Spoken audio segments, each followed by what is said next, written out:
What's going on, folks? You're here chilling with the real satoshiaoki. Welcome to episode 1 of the Gala show.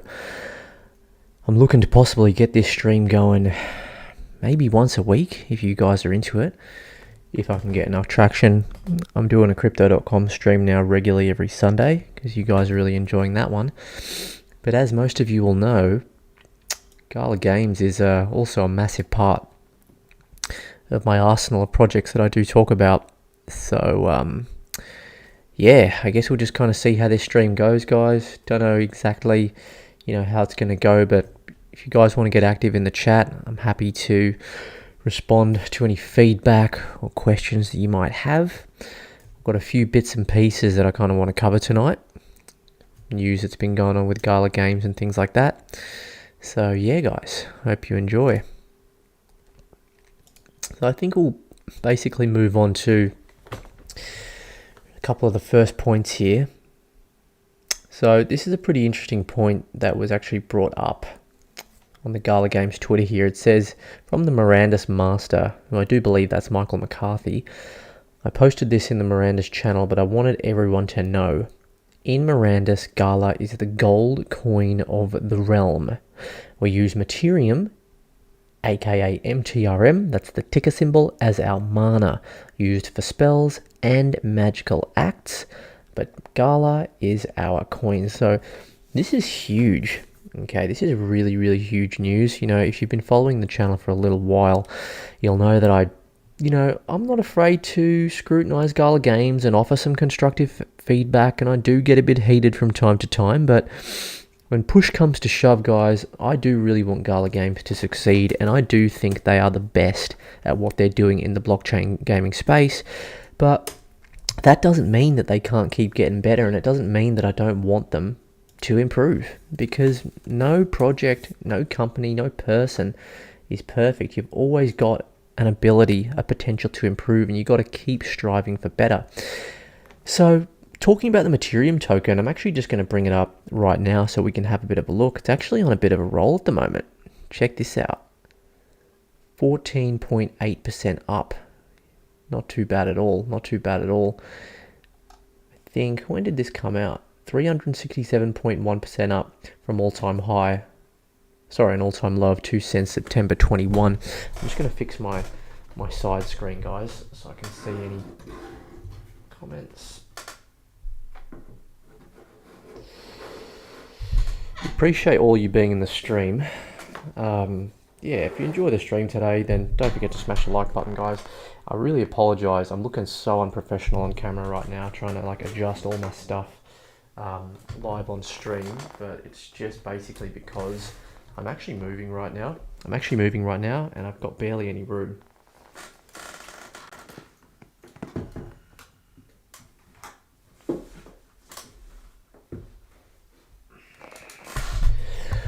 Alright, that's better. I've just created a bit of room for myself. So this is actually a pretty interesting one here, guys. Materium, 87.9% down from all-time high 9 months ago. But we actually managed to get up to an all-time high of $1.02, which is actually pretty interesting. So let me know in the comments if you're actually holding any Materium, the actual mana coin for the game of Mirandus. Folks, it's going to be so interesting to actually see how this coin works in this economy. I think it's extremely ambitious. This whole, player-owned economy within Mirandus, it's extremely ambitious. And, an average game in the traditional gaming sense does take around 5 years to develop. So when you do think about that, I do have the patience to wait that long for a game like Mirandus. I do, so long as they deliver something that is good. Okay, I think if they just focus on delivering good gameplay first and foremost, hopefully the economy can be worked on, it can be adjusted, because it's not going to be perfect from the beginning.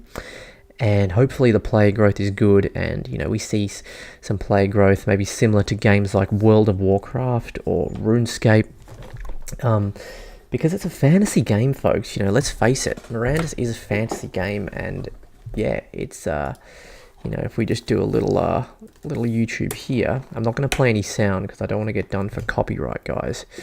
But I'm going to see if we can find that latest trailer. Mirandus. Gala Games. So I think this is, okay, yeah, so we got these leaks. Was this 4 months ago? I'm not sure. Let's click onto this. I won't play the sound. I'm not going to play any sound. This is 3 minutes and 40 seconds. We can basically get a bit of a look in. I think this is the recent one. Because I think I don't know if there's, I'm pretty sure there's the next playtest. I'm pretty sure it's going to be here in Q1, right? Yo, what's going on, Matador El Chapo? Yes, brother. I know you're enjoying the streams, mate. Thanks for getting active in the chat. Good content. So glad I didn't sell my Gala when it was at the bottom. So many people saying is going to zero. That's always how it is, Matador El Chapo, you know. Just to give you an example, Crypto.com is I'll just pause this for a moment. Crypto.com is a coin that I've kind of been following since 2018, and I bought in at 3 cents and I sold up all the way towards $1. Very similar in terms of pricing to Gala Games, even in total supply and max supply as well. You know, Gala Games got up to 80 cents, which was pretty cool. Okay, but you know, again, you know, and I'm only talking about Crypto.com because I want to draw the comparisons. You know, Crypto.com I see is the all-encompassing. It's just a solid app. They started off having a good card. They've got really great foundational security and things like that. No third-party exchange or app is safe, 100%, guys. You need to remember that first and foremost. But in my eyes, Crypto.com are doing everything they can within their power to protect the customers. I don't think any cryptocurrency third-party app or exchange is 100% safe in a full bear market if we were to go into a complete market collapse and a global collapse. But, you know, that's why you should have things stored on a ledger. But when it comes to general people getting into crypto and an app, an all-round good app that I'm going to recommend to a friend, I'm probably going to recommend Crypto.com, okay? And then when it comes to Gala Games, you know, Gala Games, they just have the best developers. They bring Web 2 developers to Web 3 and they get them to build on their platform.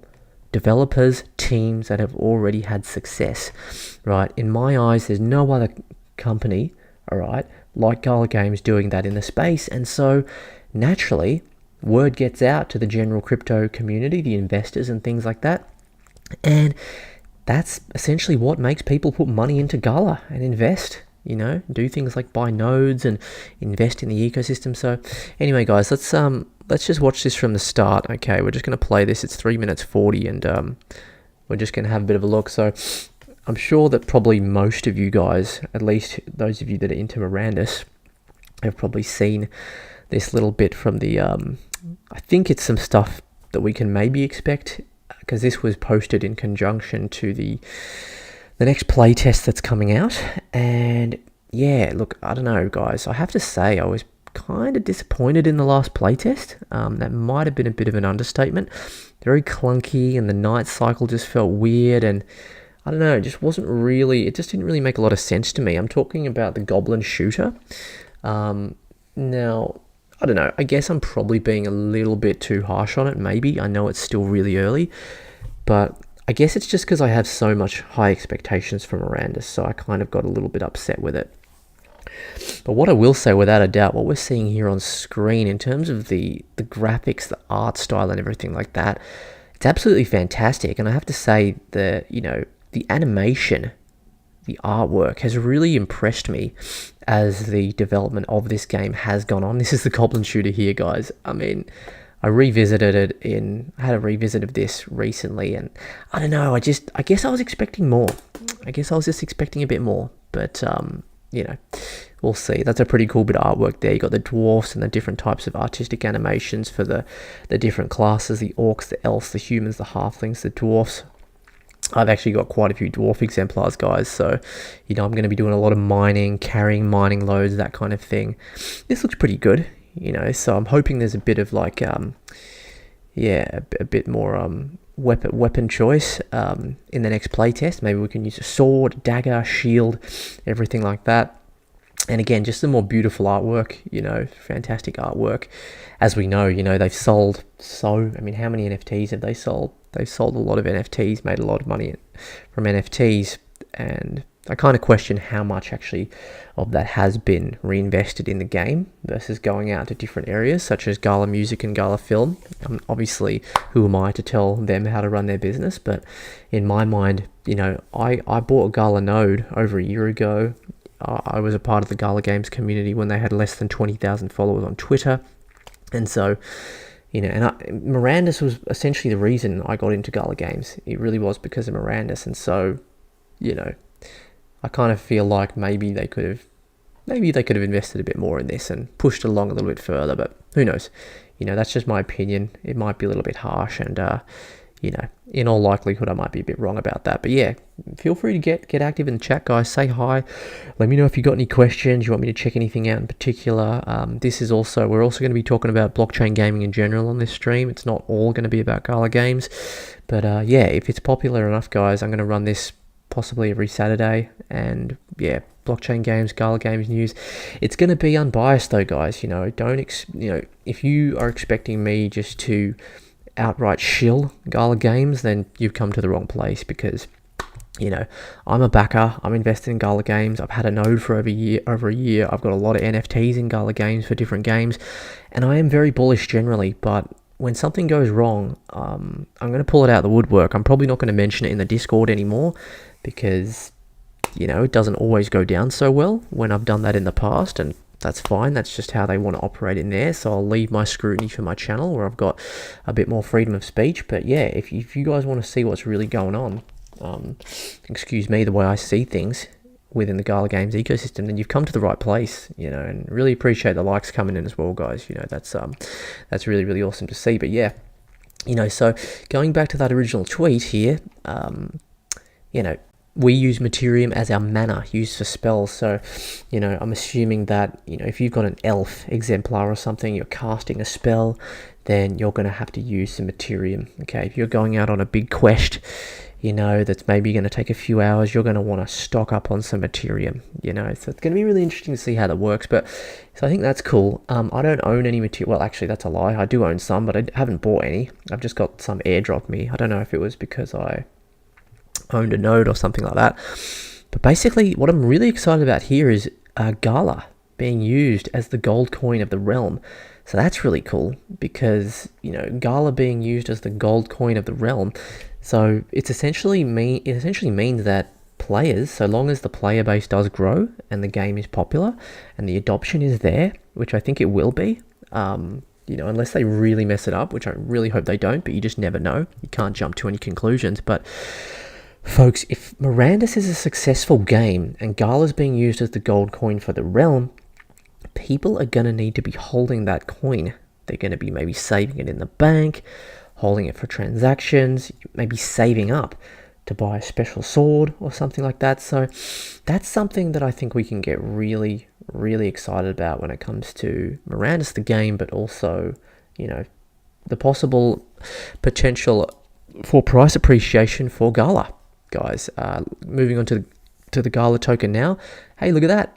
99, baby. I remember, I think at all-time highs, Gala Games was sitting well inside the top 50. Pretty much well outside the top 50, and we dropped way outside the top 100, but very good to see, guys. Gala Games back in the top 100. I really, really do hope we can keep it that way. Currently sitting at 4 cents, just under 5 cents, so pretty much closer to 5 cents, down 6.3% for the last 24 hours. Okay, trading at a market cap of just over 370 million US dollars. Okay, and of course, guys, don't forget we do have that max supply of 50 billion. So good to see that there is a relatively good cap on that as well.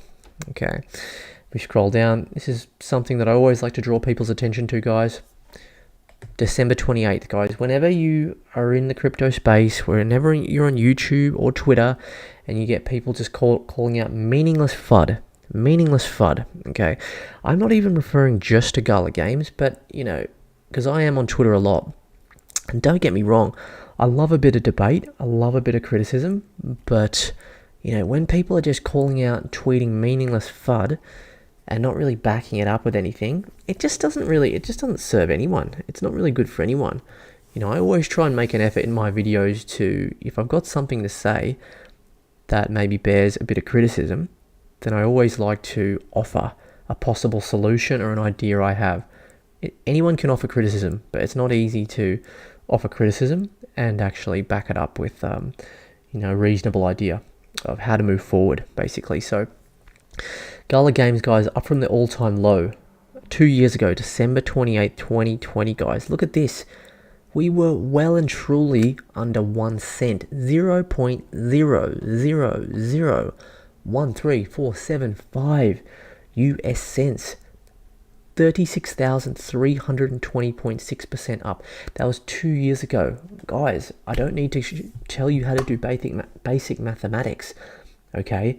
That's an average increase per year, 2-year period, of 18,000%. 18,000% up per year. Your traditional stock market, guys, if you're making 15%, folks, that is a good year. Okay, let's just do a bit of maths on that. So 18,000 divided by 15. I just want to do a bit of maths just to give you guys a bit of perspective here.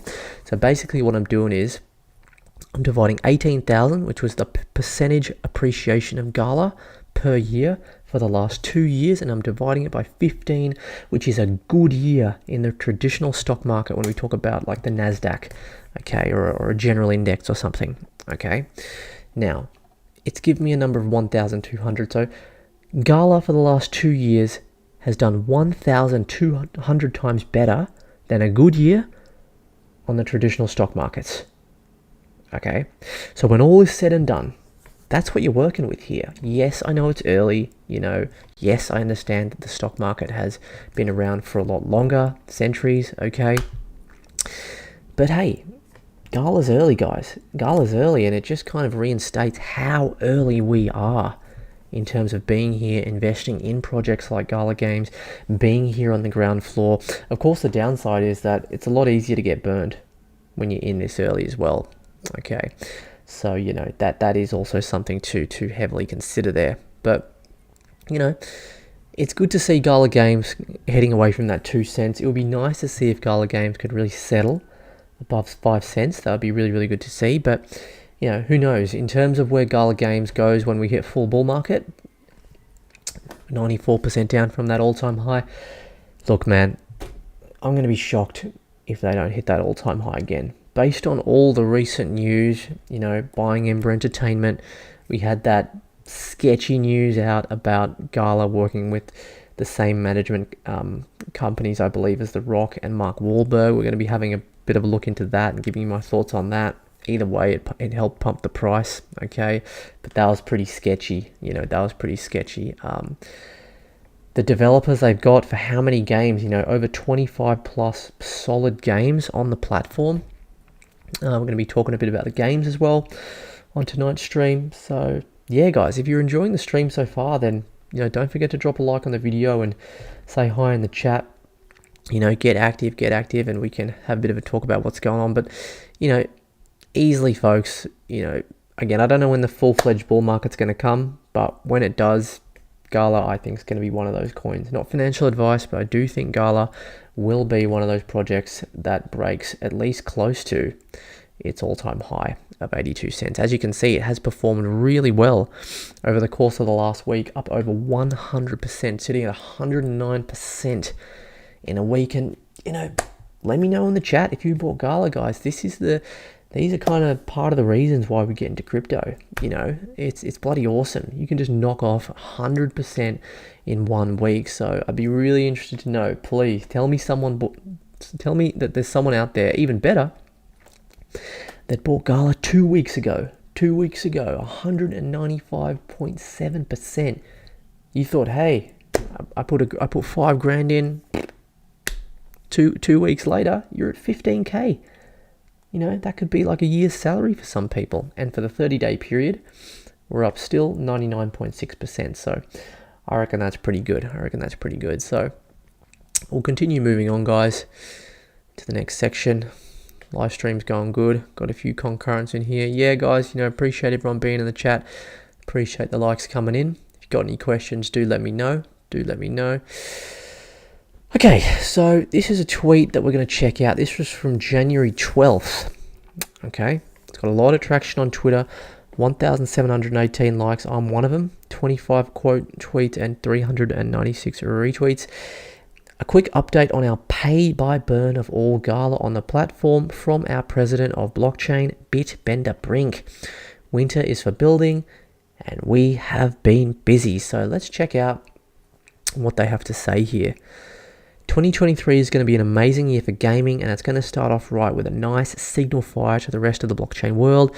We've decided that winter is over, and it is time to get a nice hot fire going, fed with a steady supply of burn tokens.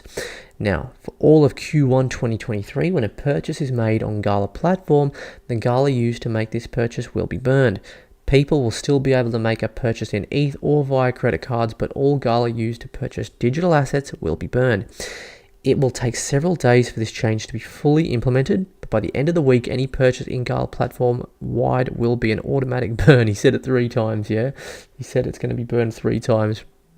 When Gala has been burned, the same quantity is added to the emission pool to be re-emitted via the founders nodes. That's good for me because I'm a founders node holder in the normal distribution. I don't know if our distribution will go up. If you're a founders node holder, let me know. I don't know if it's going to go up for us for the month of January. Important to understand, folks, that there's a good chance that this may not continue past Q1. Okay. What's going on, Paolo? What's going on, Zarino? Thanks for coming in the chat, guys. If you tell me it's a good idea, I'll buy it right now. I don't know, Zarino. All I'm saying, I think it might not be a bad idea to have a bit of a bag of Gala. That's all I'll say, you know, as well as crypto.com. It's just a standout, you know. It's there's just no projects in blockchain gaming space that are competing with Gala right now. That's just the brutal facts. It's not a perfect company. It's not. There's a lot of shillers on YouTube just shilling the living crikey out of Gala, or only talking about the positive, and it's not all positive. It's just not. It's not realistic. And look, I say that to you as a bag holder. I'm a bag holder. I get paid out distributions of Gala. I get paid out 165 Gala every single day. So for me, right, the people that are shilling Gala aggressively on YouTube, Twitter, that's great for me because it's going to inflate my bags for when I want to cash out. But for me, it's about talking from the heart. I don't want to just cover the positive because it's just dishonest, you know.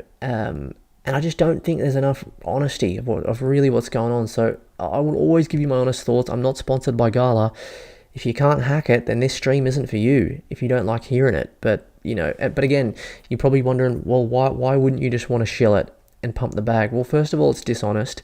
And second of all, it doesn't, you know, if you're not honest with yourself, then you can't improve. If you overlook errors or shortcomings, right, how can you improve? At the end of the day, we're all just trying to get better.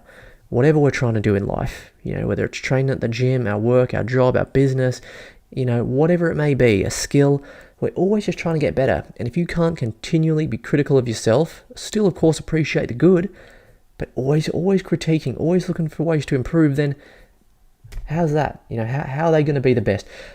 There's something that you know, the reason why I started this stream is to share with you guys, and Gala games, Gala film, Gala, whatever you want to call them now, Gala music.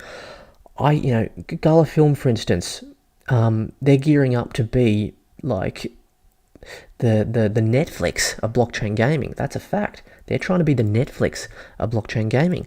That's freaking awesome. That's huge. Okay, I don't know a lot about Gala Film. I know the basics. I think the nodes, you can't buy them anymore because I was actually looking into buying one today after I've actually moved my nodes over today. If any founders nodes holders out there as well, I think you've got till maybe Tuesday or Wednesday next week. You've got to move your nodes over to V3. It's pretty easy to do. I run mine on a VPS. I just pay for it, so I don't do it off my computer because I can't keep my computer on all day traveling and things like that. But yeah, you got to make sure that you do that. It's a bit of a pain in the butt, but actually, just so long as you enter everything properly in putty and everything like that, it's pretty easy. And guys, if you're struggling with your nodes, just go over to the Discord into the node discussion. There's some really helpful people in there as well, and that's something that's really cool too. So yeah, guys, again, I don't want to sort of prattle on too much. I've got a habit of just rambling a lot. But, I've got a purpose to this. This isn't just, it's not just about me having a business. I do believe in Gala Games. They do have shortcomings. And, on this stream, I'm going to be honest about their shortcomings. And I'm also going to really, if there's positives to speak about, which there has been a lot of lately, of course I'm going to mention it. But I want them to be number one, not number two. I do want Gala Film to be the Netflix of blockchain gaming. Could you imagine what that would mean if you were a Gala Films node holder and you got in early and they genuinely became the Netflix, got the same or similar volume to what Netflix does to blockchain gaming? That would be astronomical. Same with music. Okay, same with music. Essentially, Gala Music, again, it's about giving a bit more back to the creators and the community and giving the community, I suppose, an opportunity to engage more directly with the creators, whether it be musicians, actors, filmmakers, producers, things like that. So that's the general consensus behind Gala Film and Gala Music and everything like that. But yeah, guys, so again, just to finish this off, this is one step in continuing our effort to deliver on the promise that Gala, that is the Gala ecosystem, and bring clarity and utility to the ecosystem as a whole for everyone here and the rest of the global community. Keep watching for more improvements. So in a nutshell, folks, if you're looking to buy stuff, if you're an investor in Gala and you're looking to buy NFTs in this bear market, which we're still in, from the Gala Game Store, use Gala to buy it if you've got it, because it's going to help it's going to help the price of Gala go up, which will essentially help the whole project in the long run for sure. Nice, bro, and you, yeah, not doing too bad there, Paolo. Just chilling, mate, just chilling. Been wanting to get a bit of a Gala game stream going for a little while, so. Oh, me with crypto.com. What's a good bag of Gala to have for a long term? Yeah, look, Zarino, as for myself, mate, I don't purchase Gala. Actually, I don't think I've ever purchased or traded. Well, I've traded Gala for a profit, close to when it was sort of 9, 10, 11 cents.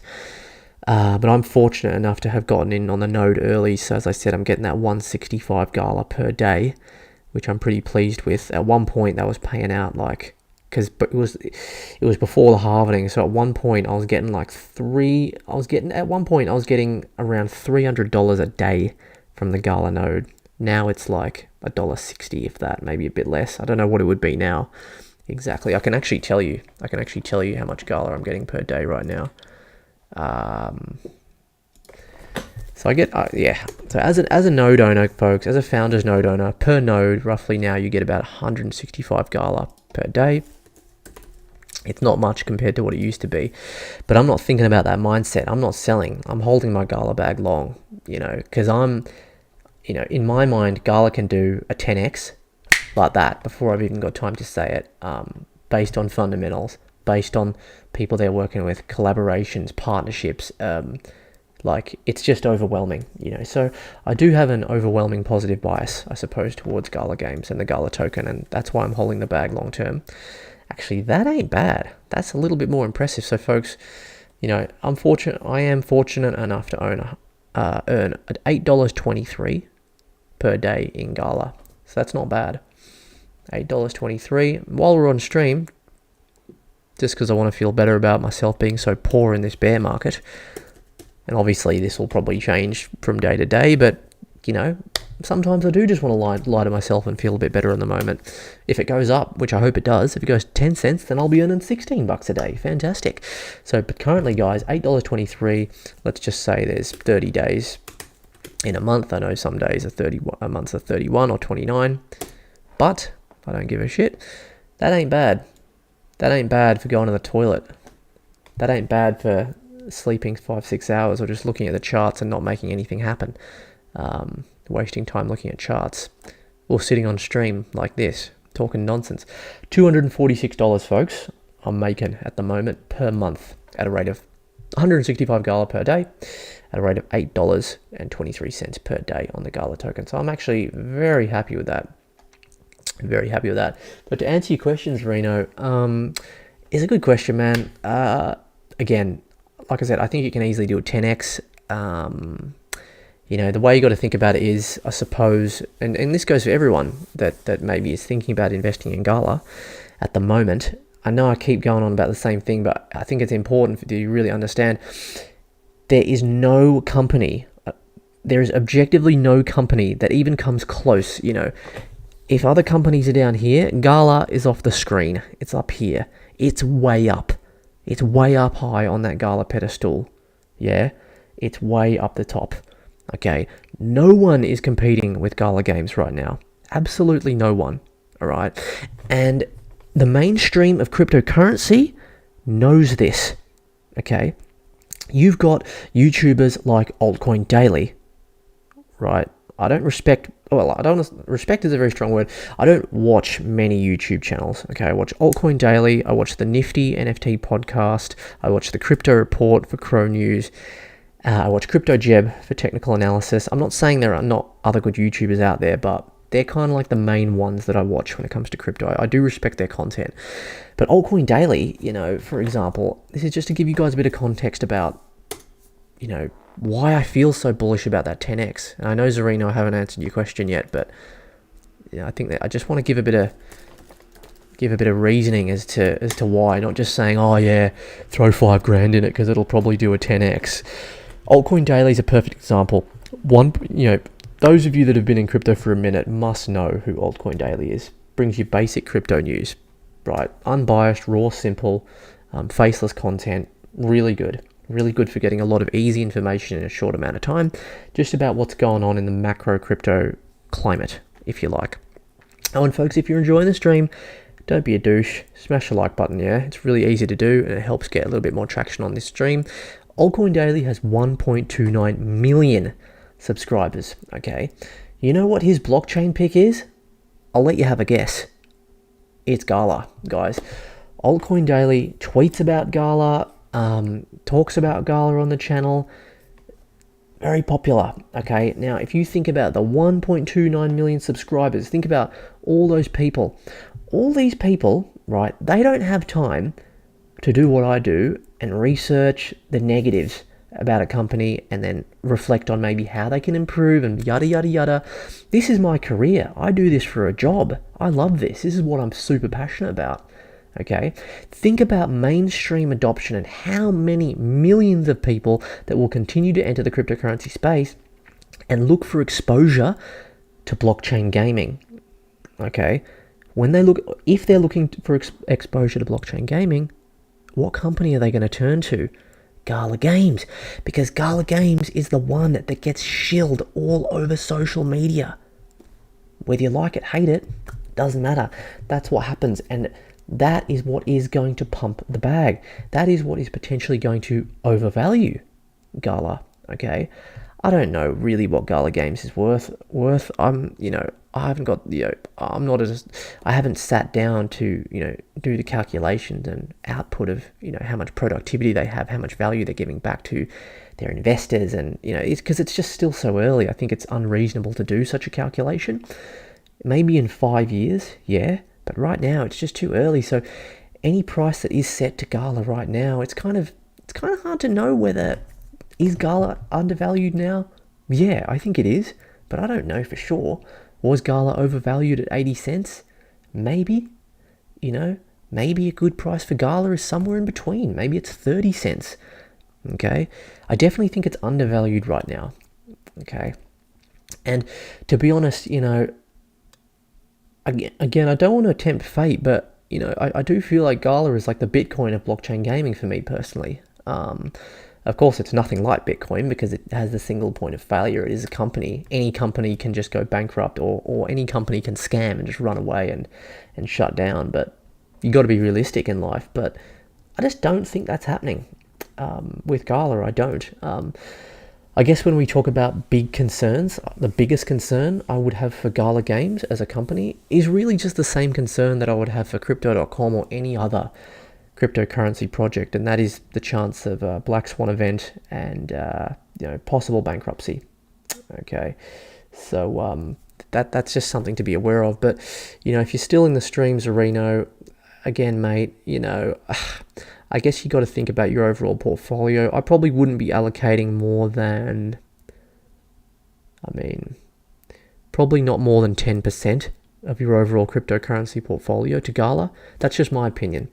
There's probably a lot of people that have way higher allocations than that to Gala. I'm not saying that's wrong, but I'm just talking from a risk management standpoint. My view is, it has always been and still is, BTC number one, Ethereum number two, plain and simple. Yeah, that should be most of your portfolio to really manage risk. You might invest 100% of your portfolio in Gala today, and in 2 years you've done a 10x and you've made, a few $100,000. Good for you. It ain't wrong, but it's a riskier play. You know what I'm saying? So that's what I think about that. Think about portfolio allocation. I probably wouldn't go over 10% of your overall portfolio in Gala if you're to be conservative. But if you're going to invest in that, I think it's good you got to have that belief in blockchain gaming. All right, so what we're going to do, guys, I'm just going to jump in the chat real quick, see what's going on with you guys. But yeah, say hey. This is a bit just off the cuff. There's no strict plan on this stream just yet. I'm going to get a bit more strict with the planning as the streams go on, and if you guys are enjoying it, let me know if you'd like to see this regular stream every Saturday night. And as the streams go on, as the episodes go on, we'll get a lot more structure. I'll be adding a lot more value. I just want to make this for the community, guys, as well. And if you've got any questions or feedbacks or ideas or ways that you want things done, then let me know. I don't know if there's many people that are doing Gala game streams on YouTube. I know there's a lot of Gala content with guys like Classy Crypto or Crypto Classy, the Stash, Jake from On-Chain Gaming, guys like this. And we're also going to be talking about blockchain gaming in general. Yeah, it's not just going to be about Gala games. We will cover obviously all the major Gala games news, but any major blockchain gaming news as well, we're going to be covering as well. So we'll get back to the chat. Yeah, good to have you here in the chat, guys. Really appreciate you all being here. Let's see if we can get this stream maybe up to past 10 likes. That would be good. Don't know how long I'm going to run it yet, but thanks for getting active. Matador El Chapo. I think Gala will do well. The winnings from spider tanks make a difference on third world countries. Yes, that's true. Matador El Chapo. I can't argue with that. That's true. And yeah, if we're comparing earnings from spider tanks to Townstar early stage earnings that obviously flopped, and they're doing the revamp, which I'm very excited and happy about, which is coming pretty soon, it's definitely better than just than the original Townstar economy. But I've got a lot of thoughts about spider tanks. Love the game. Don't really agree with the pay to win, because that's basically what it is. But I made a video about that this week, but we can chat about a little bit about that in a bit. Miss Melody, how you doing? Gala film. Yeah, absolutely, Miss Melody. Again, I don't know too much about Gala film. I think I get the basic idea of why they're doing it. Apparently they're trying to be the Netflix of blockchain gaming, as I said earlier in the stream. Originally I felt kind of annoyed to see them invest in film and music, because as I said, I'm not sure if you heard at the start of the stream, but I said that I did say that I was kind of annoyed, because originally the reason why I got into Gala, funny story actually. I mean, don't worry, I'm not going to make it long, because one of the things I'm working on 2023 is trying to make things a bit more concise, because I do ramble, but it's hard, guys, but I'm trying, just to let you know, I am aware of it. Anyway, Brave Browser. I'm sure most of you guys are familiar with what Brave Browser is. You can essentially get paid for watching ads, or you can have no ads and not get paid. Fantastic web browser. Anyway, so on Brave Browser is actually where I saw the first advert for Gala Games over a year ago. I clicked on it because I saw the advert for a Mirandus game. Okay, and I thought this looks really cool, because I was a big fan of RuneScape back in the day. Okay. And so, yeah, so basically after that happened, I clicked in, I saw that they only had less than 20k followers on Twitter, and I went ahead and I actually ended up buying a node from a tip from a friend. So I basically knew this guy. So I used to be a personal trainer at the time for 5 years, and I actually knew, it was actually so weird actually. He was a guy that I had a personal training session with one time, and then we became good friends after that. He had like a back problem, and I hadn't heard from him in like a couple months, and I had no idea he was into crypto. But then I got a message from him because I think he knew I was into crypto because I mentioned something about the crypto.com debit card.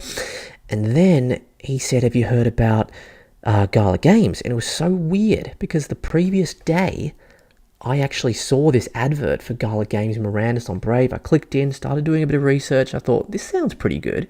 This is interesting. And he said, well, I'm thinking about buying 10 Gala Games founders nodes. His ex-partner at the time. 5 nodes for him, 5 nodes for his partner. A node was around $9,000 at the time.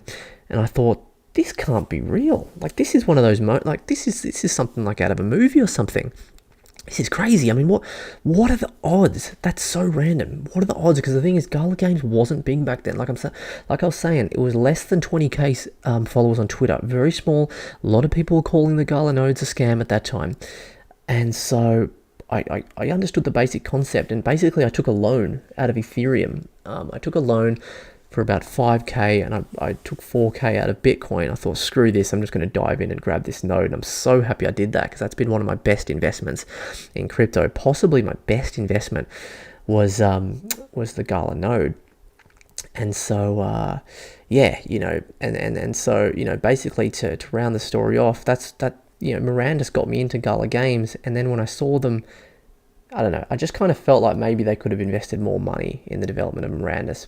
That when I originally learned about Gala Film and Gala Music, but now I'm coming around to the idea more, like I said at the start of the stream, a game does take, like a proper game, especially like, what they're trying to do with Mirandus, it's going to take at least 5 years to get some real traction. And so I'm patient, I'm here for the ride, and it's pretty exciting. It's pretty exciting, Miss Melody, seeing what they're doing with film and music. I like Altcoin Daily too. Yeah, Altcoin Daily is great. I think they were, they might have been the first or one of the first channels that I ever started watching. Just concise, to the point, no rambling. Literally no rambling, just kind of exactly what they need to say, and they do a pretty good job of being sort of not sort of unbiased. They don't shill. They're just kind of honest, but they just don't do it in a way that's kind of shilling too aggressively, which I don't like, which certain channels are a bit like that too. Let me know if you've got any experience or know anything special or cool or interesting that's going on with Gala Film, because I noticed you put the blue love heart there. Oh, and massive thank you for that donation as well. You're an absolute sweetheart. I'm going to pop you on. Don't worry, you don't have to do anything, but I'm going to pop you on as a moderator as well for donating me a little cup of coffee there. That's very sweet. So thank you, Miss Melody. Big shout out, and really thank you for being here. That all makes a difference, guys. Every single cent counts. That's really sweet. Thank you so much. Appreciate that. And Miss Melody, if there's anything else you want me to elaborate on, talk about, then don't hesitate to let me know. I've got a Discord group as well. It's not too active, but you can chat with me in there directly as well. It'll be in I don't know if it's in this video description. If it's not, it'll be like in one of my videos, one of my latest videos as well. Let's have a look and see what else is going on in the chat, guys, before we move on. So, as I said, I'm going to make a really big effort in these first few episodes, at least, to really just make sure I'm getting back to everyone in the chat, answering questions. I'll always lay out a bit of general structure of the things that I kind of do want to cover in the stream, but it's not going to be militant. I'm not going to sort of sit here and just monologue to you guys. I want to get a bit of free flow and feedback going with you guys, and because that's what it's about, listening, community, etc. So just letting you know that I appreciate you guys a lot. Shamim BD, hello from London. Hello to you too, Shamim. I'm actually outside of London at the moment. I'm actually living in Surrey, in Ashford to be precise. So not too bad out here, Like the house I'm living in now, it's a 3-bedroom house. With a backyard. There's no way, and I've got private parking as well for free. There's no way that you're going to get that in London. So no worries, Paolo. Miss Melody says, I'm long-winded too. I think a lot of us are, and there's nothing wrong with that. It's fine. I think it's like, it's a bit, maybe it's a little bit more tolerable when it comes to streaming.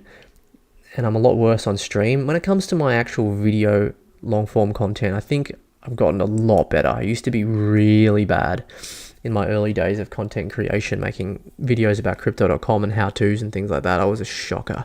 But I think I have gotten a bit better over time.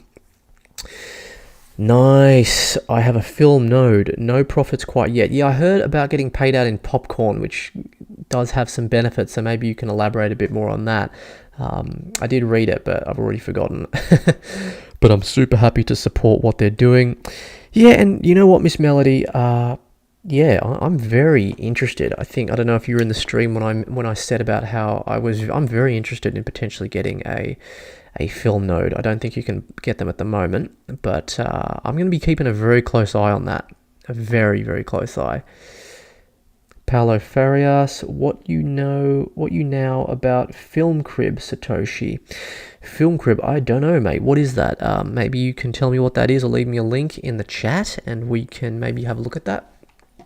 But yeah, guys, hit me up in the chat if you've got any questions and all of that. Oh, okay, what's this? I did want to cover this.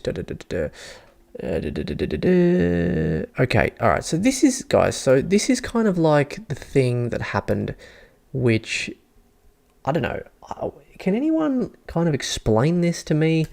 Again, again, this is a perfect example of something that's not going to get covered too aggressively.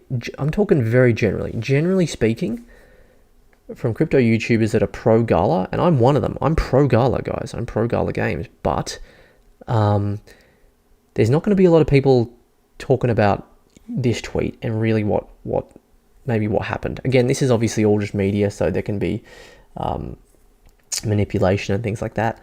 But, let's just have a bit of a look at what CoinDesk have to say. This was from January 11th. Gala Games deletes tweet announcing partnership with Hollywood star The Rock. Native token drops. Native token being the Gala token, of course. All right. Crypto followers on Twitter weigh selling the Gala token after the firm deleted a tweet announcing partnership with A-list Hollywood stars without offering an explanation. So, now, something that, look, I don't know. Apparently, look, we're going to read what was apparently the official response from to CoinDesk from someone from Gala Games that wasn't from Benefactor or Bitbender directly. If anyone else knows an update to this story, then please let me know. But the first thing that I want to say is that let's assume for a moment that this was a tweet with the intention of pumping the Gala price, which I don't know if it was. It seems like it was, because how can you just make that mistake announcement? I just don't really get it. It doesn't make sense how you could make that mistake. But the only reason why you would want to say that and it was a mistake and not true is to pump your bags and dump, right? If there's some insider nonsense going on, people dumping their bags, which could have happened. I don't know. I wasn't following, the blockchain and everything like that. I wasn't watching sort of too closely. But one thing I want to look, and again, most people, I say the mainstream of crypto, they see this and they maybe buy and then they sell when the tweet gets deleted. They probably don't understand that this is just this would have been a cherry on the top. Gala Games have already done the groundwork with the gaming side of the project. The developers, the teams, the games that are in development and coming on board, that's where the real value, in my opinion, lies. Not with working with The Rock or working with Mark Wahlberg. I mean, obviously that's absolutely massive. I mean, The Rock and Mark Wahlberg, I'm massive fans of both. I love Wahlberg, most of his films, and I also love The Rock, pretty much all of his films as well. And let's be real, like you don't really get much bigger than The Rock and Mark Wahlberg. So that would have just been like, yeah, insane if they really had them in a Gala film movie, which apparently is not true at the moment. Again, that's just what I've read. Obviously, I don't know that for a fact. I don't think anyone does, but apparently that's not true. So let's just continue reading on and just kind of see what was said. Gala Games' native token stumbled after the blockchain-based gaming platform Gala Games deleted a tweet announcing a partnership with A-list Hollywood stars. Okay, that was The Rock and Mark Wahlberg. Monday's tweet that the company was working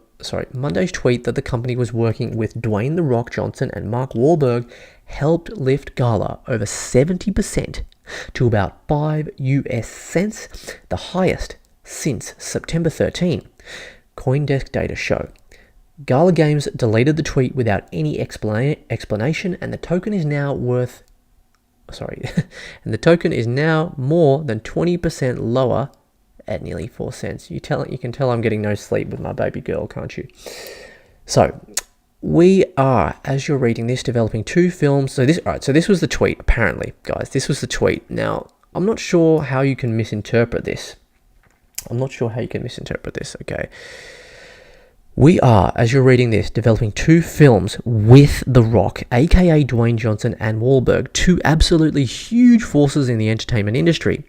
You've seen their work on screen, but I think their presence might be even more powerful off the screen, and we are so happy to get the chance to work with them. The now deleted tweet said, according to an image posted on Discord, the tweet added that under the partnership, users within the Gala ecosystem would be able to scan QR code to buy movie tickets for The Rock's movies and win digital prizes on Netflix. Okay, so that was the tweet. I mean, let's just be real for a sec. If you read that's not up for misinterpretation. That in plain English is Gala Film is making a movie starring The Rock and Wahlberg, and that's going to be great. That's basically a summary of what I just read. Yeah?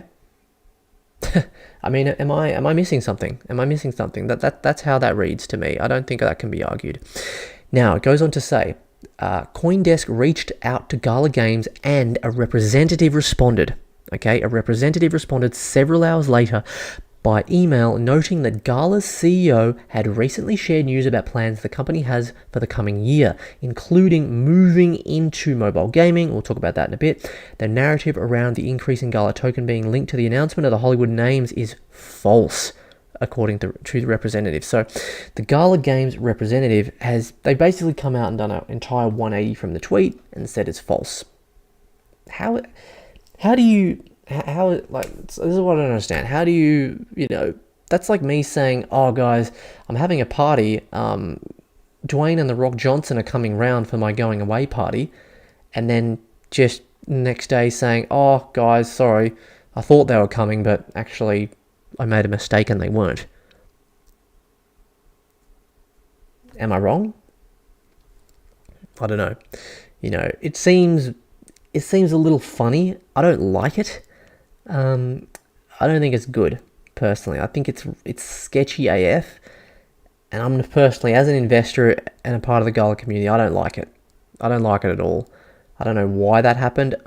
Look, where's the real explanation? What's the story behind the story? What really happened? Why did that tweet come out?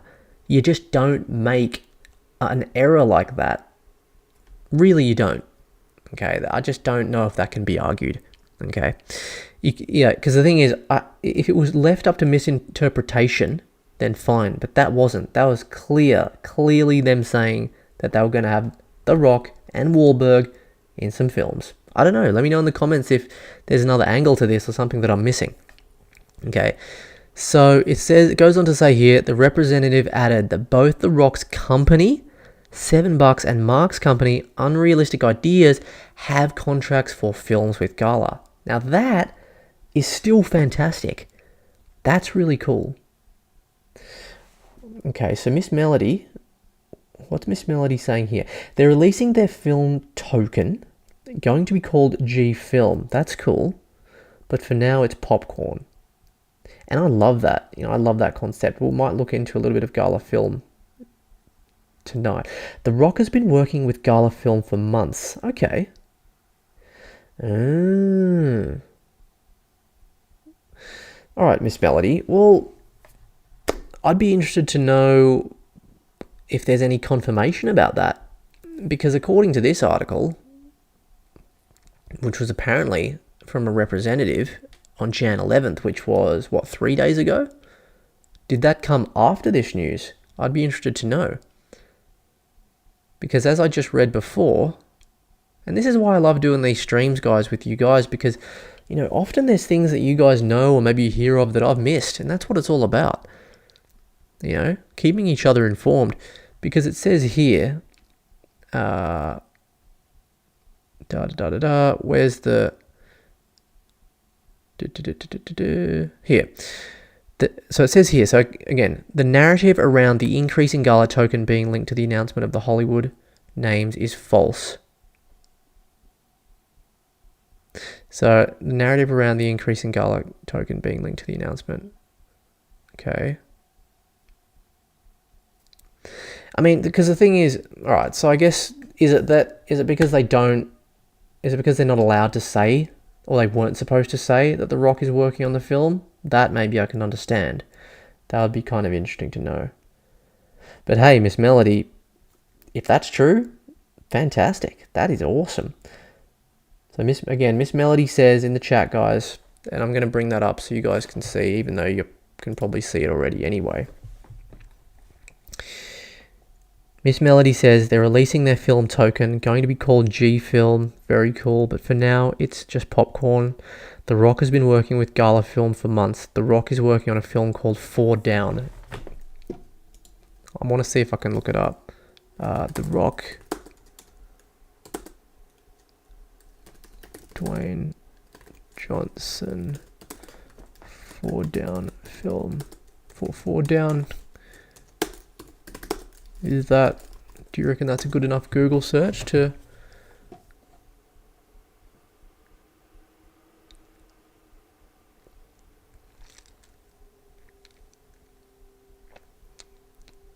What's this? This is from Decrypt on the 11th as well.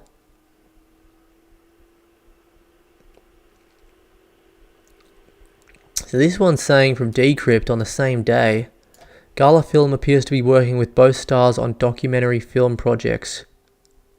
Documentary film projects? Interesting. But deleted a tweet that helped the token surge. Okay, guys, so look, again, you know, all right, let's say if this is true, you know, then that's awesome. Obviously, that's great news, and that offers a lot more clarity. Like, when I think, let's just say it is true. Let's assume it is true. Oh, hang on. Miss Melody's active in the chat again. The last AMA in October showed the short trailer of The Rock. Maybe it hasn't been released. Maybe legal stuff isn't set yet. And that was just what I was about to say, Miss Melody, and that makes me feel a lot better, because that I could understand. I could understand Benefactor, or I don't know, was it Benefactor who tweeted? I don't know. But I can understand that tweet. Maybe it came out and then they realized that they legally weren't allowed to do that tweet. That's a mistake I can understand happening. That's a mistake I can understand happening, and hopefully that's the true narrative. And if so, then let's go to the moon, baby. $1 incoming. How good would a $5 Gala be, though? It would be good.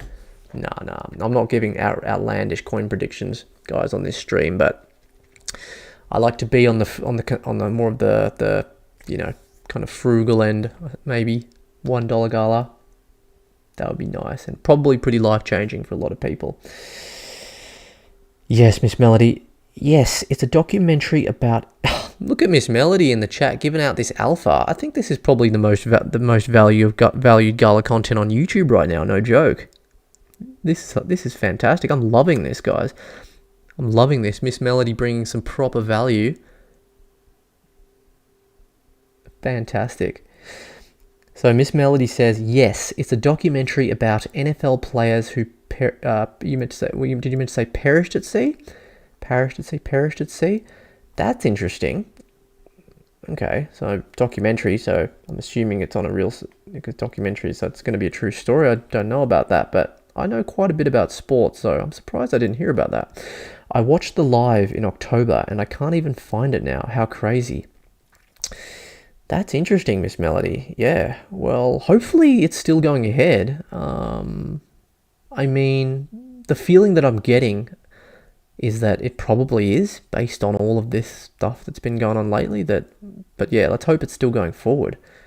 Or maybe, as you said, maybe they're just kind of like finalizing some stuff. Maybe it's just, maybe it's not set in stone. Who knows? I don't know. Because I also think, like, if it is set in stone, then why not just kind of make it public? I don't know. I don't know about how these contracts work and stuff. There's obviously a reason to why this is all happening.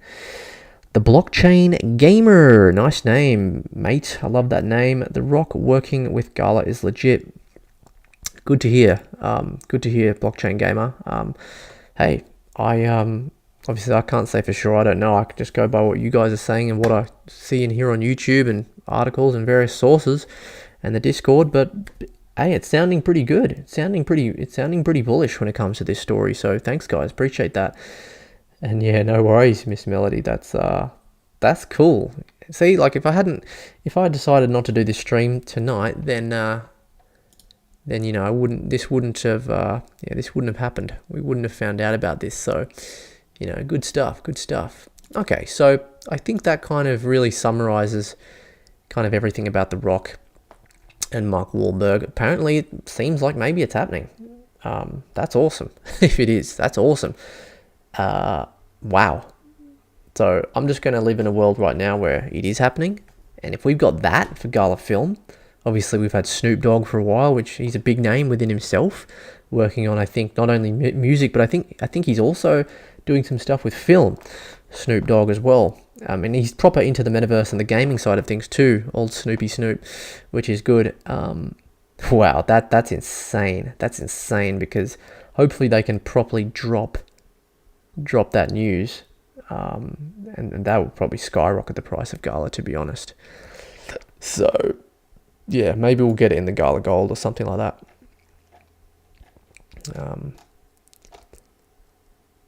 So this was the other big story, guys. So obviously we had the Dwayne Johnson, the Mark Wahlberg stuff. We had the burning of Gala in January for in-game purchase, in Gala store purchases. You pay with Gala for the month of Jan, and that Gala gets burned. Okay, it's just on trial, so it may not continue. Gala being used as gas was a biggie as well. Okay, and this is another really big story too. Gala Games acquires Ember Entertainment, guys. This is an article from playtoearn.online, published on Jan 12th. Shout out to the author, Himanshu Chita. Okay, so this is pretty cool. Popular gaming platform Gala Games has recently announced that it's acquired a mobile game company, Ember Entertainment. So Ember Entertainment are the company that basically assisted, at least, with the development of the Walking Dead Empires, I believe. The announcement came in via the company's CEO, Eric Schermeyer, popularly known as Benefactor, who explained that the recent acquisition is a massive leap forward in terms of being able to test and explore various games and tactics in the space. This is a move that I really like, folks. Let's go on to read the rest here. The platform has recorded significant progress, one evidence of which is this acquisition. Releasing a tweet to affirm this, Gala Games stated that the games of Ember Entertainment would be integrated with the Gala blockchain and use the Gala token as gas. Very cool. Gala Games also crossed a new milestone, announcing that Gala will become a token that powers their game Townstar. Yes, that's also another really big piece of news there, guys. And I'm a Townstar node holder as well. The node earnings got suspended for a while, but yeah, apparently we're going to be earning Gala now instead of Town. They're abolishing the Town token, which I think is a fantastic move in the right direction for sure. So undeniably lots of great stuff going on with Gala Games right now. It's absolutely fantastic. It really is. So this development means Gala Games got 15 new games to convert to their blockchain, as revealed on Gala Games Twitter. Also, the company plans to launch assets on its blockchain Giri, and users with the NFTs will get replacements. This will ensure that new users jump on the train, making 2023 a very promising year for Gala Games users and traders. Okay, and that's the picture there, guys. So the official relationship there, yeah. So again, new acquisition. Yeah, so Ember Entertainment is a notable mobile game development company. Ember Entertainment has always been an important partner of Gala Games, as the former has been very helpful in the development of one of their games, The Walking Dead Empires. Okay, so why is this good? Well, mobile, folks. We think iPhone, we think smartphones, yeah, and whether it's Android, whether it's iPhone. People are playing games more and more on their phones. People are more addicted on their phones, traveling to work, traveling to different locations, even just sitting at home, sitting in the car. This is absolutely fantastic. Okay, essentially it's going to put NFT gaming in front of a lot more eyes, and it's brilliant. It's definitely some bullish news. It's really just going to come down to whether these Ember Entertainment games are, actually games that will be able to integrate NFTs in a positive way or not. That I don't know. Okay, I don't know. I haven't played any of these games, but apparently these are all existing games. Survival Z, Aqua Blast, Dragon Strike, Empire Z, Dragonstone, Towers and Trolls, Commanders, and Meow Match. So I don't know if all of these games are necessarily going to be going on blockchain, but hey, it's cool. It's really, really cool because, yeah, again, just a lot more eyes, Hopefully it's a smooth transition and it's not too hard to kind of, get involved in the blockchain gaming sides of these games. But, hey, you can rest assured that I'll be doing some streams and things during the week when we can actually go ahead and play these games. So, again, guys, just another piece of bullish news for the Gala token. So yeah, I can say very, very happy about that one. Very happy indeed. This is the Ember Entertainment Twitter. I might as well show them a bit of support. Okay, so almost 20,000 followers over here on Twitter. Kind of interested to have a look at maybe just a couple of these games to see if, I don't really play a lot of games, guys. Gaming is like one of my top 2 hobbies, but I'm not, I only play kind of aggressive PvP generally, like Rust. Let me know in the chat if anyone's played any of these games. I'd be interested to know. Meow Match. Don't fear. What's this? Oh, Empire Z. Do we have some gameplay?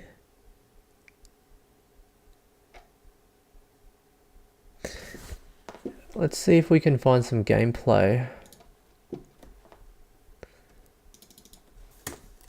Empire Z, Ember Entertainment.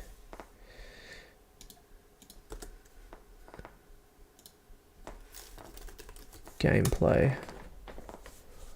Is this gameplay? So, okay, this is just a 15-second trailer. Okay.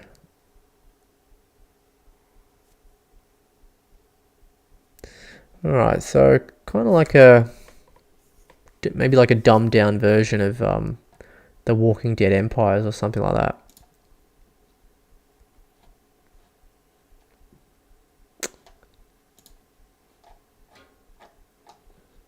Yeah, don't know. Dragon Strike. What? Empire Z. What about this one? Survival Z. Maybe Survival Z. Let's see if Survival Z looks any better. Okay. Survival Z, iOS Apple Arcade gameplay walkthrough part 1. Okay.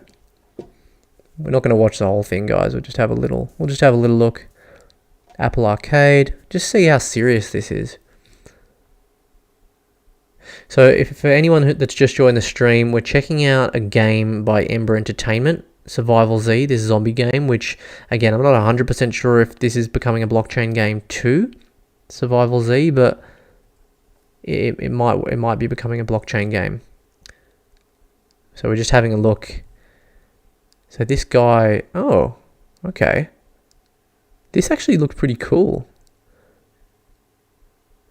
That's quite interesting. So it almost looks like this is kind of like a prototype for an earlier Walking Dead Empires. And you can actually see the graphics if you compare it to the Walking Dead Empires here.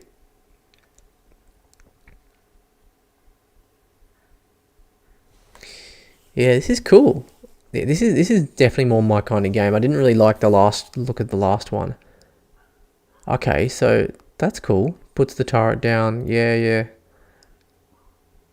Oh, that's cool. That's really cool. Last wave. Okay, so fighting against waves. Yeah, this is really quite interesting. They seem pretty legit. Gala Music Player, thank you so much for being in the stream, my friend, and welcome. Welcome to the Gala show, my man. Dragon Strike has been addicting. Yeah, well, I'm going to check it out. We'll check out Dragon Strike after this. But this is pretty good. I'm pleasantly surprised by this. Look at the animations. These are really nice animations. This is making me feel a lot better about the acquisition of Ember Entertainment. This is a great move. I've been a gamer for as long as I can remember, and I feel like I've got a pretty good radar of knowing if a game is serious or not. This looks serious, guys. This is really cool. I really like this. I really like this a lot. Yeah, come on. You can't tell me that this isn't like the prototype or like the early alpha for The Walking Dead. Check this. We're going to just do a quick side by side. Walking Dead Empires.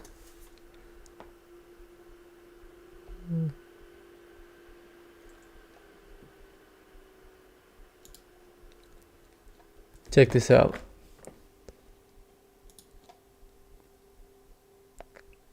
Check it out. Look at the trees. Dragon Strike and Meow Match are the first two that are coming over. Okay, so Dragon Strike and Meow Match are the first two that are going to go on the blockchain.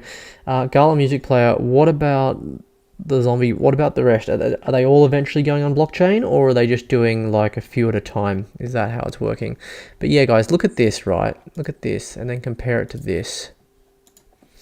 You can see the similarities, can't you? Right away. So that's pretty cool. Yeah, I'm a big fan. I'm a fan of that. Dragon Strike. Okay, Gala Music Player. You say Dragon Strike's addictive. Let's check it out.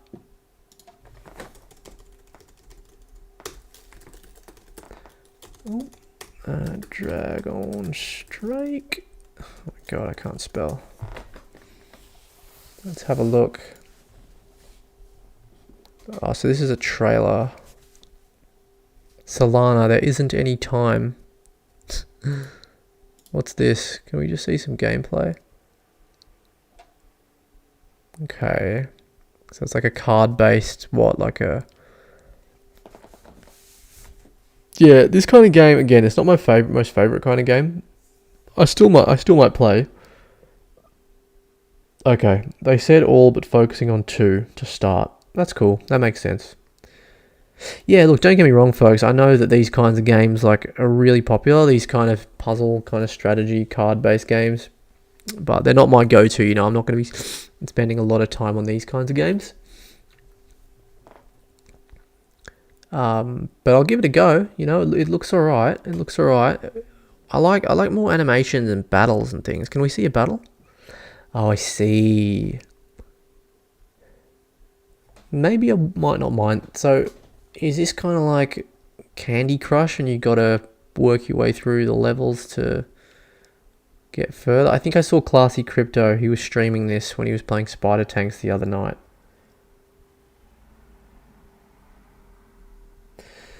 You'll see many Gala community members in the chat and Gala guilds already. Okay.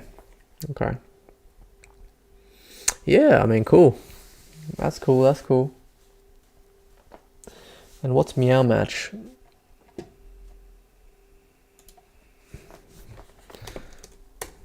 Is Meow Match going to be a similar one? Let's have a look. Meow Match.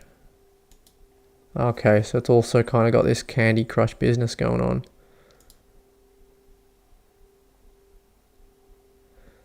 Yeah, I'm probably not going to be playing a lot of Meow Match, if I'm being brutally honest. But again, it doesn't matter if I don't play it, because I know that there's a lot of people that this is going to appeal to, and that's what's mostly important. And that's what I like about the Gala Games platform as well. You don't have, there's going to be different kinds of games for everybody. It's not just one type of game, which means that can bring a whole variety of people to the platform and to the project, which is absolutely fantastic.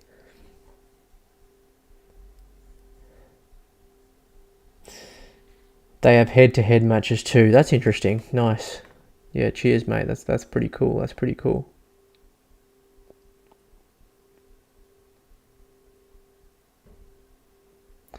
It's not as involved as Dragon Strike. Yep. I mean,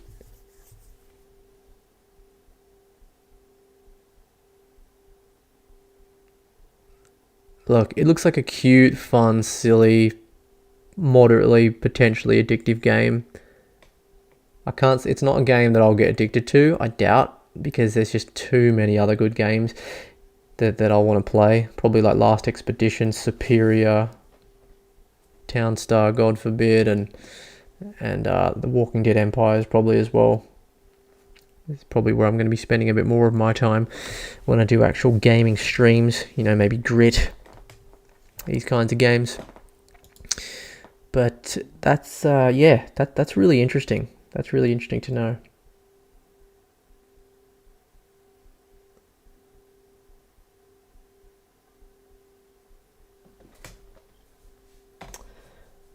Thank you, Miss Melody.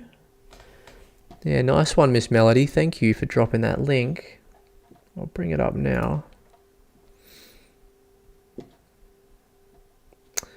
Oops, something went wrong.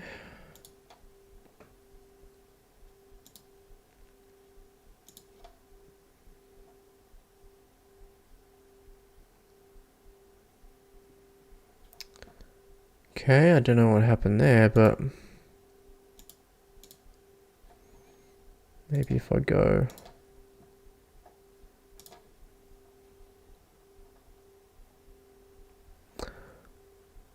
Yeah, I'm definitely going to check out that link, Miss Melody. Maybe if I can just copy it.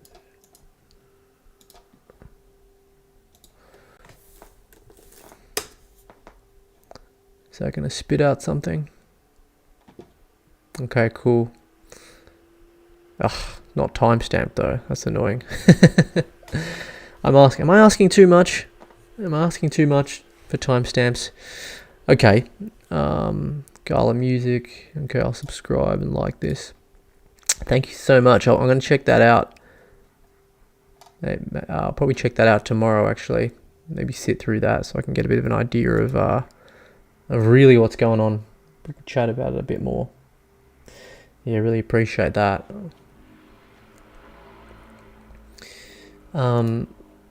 Yeah, so yeah, overall guys, Ember Entertainment, fantastic. Great move. I just hope they're not running out of money. A lot of this stuff seems like it's going to be pretty expensive. One NFT that's been holding its value relatively well, when I say relatively well, hasn't just completely gone to the floor, is the Mirandus Homestead, guys, the Mirandus Homestead. So, don't forget the Mirandus Homestead, there's only 1,000 of them, 1.0k items, okay? Now, what I would say to you is, if you're talking a bit more about Mirandus, if we're talking about, how big could Mirandus become? What is Mirandus aiming to be? Well, it's aiming to be the #1 fantasy blockchain gaming play to earn, pay to win RPG in the space. Okay, so let's talk numbers here. What can you compare that to in Web 2? I'll tell you. Okay, World of Warcraft, RuneScape. Okay, let's have a look. RuneScape, how many active? I'm talking about potential. Look at this, guys. RuneScape is estimated to have, just this month, 495,721 players per day. This month, guys. Per day. How many active players?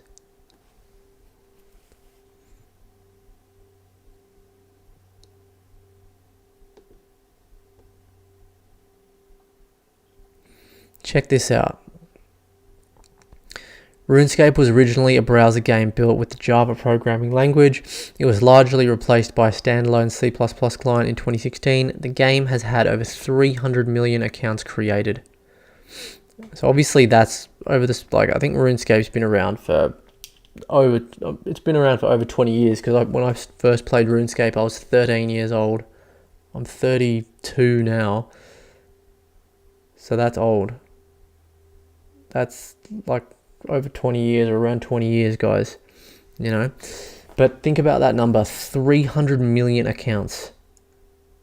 300 million accounts. If Mirandus is going to be a successful long-term game, and you've got 300 million accounts, 1,000 items, homesteads, people wanting to get into a homestead, maybe they want to rent your homestead, this could be a good investment. And you know, I bought a homestead really early on. I'm pretty sure I probably paid a bit more money for it than $1,383.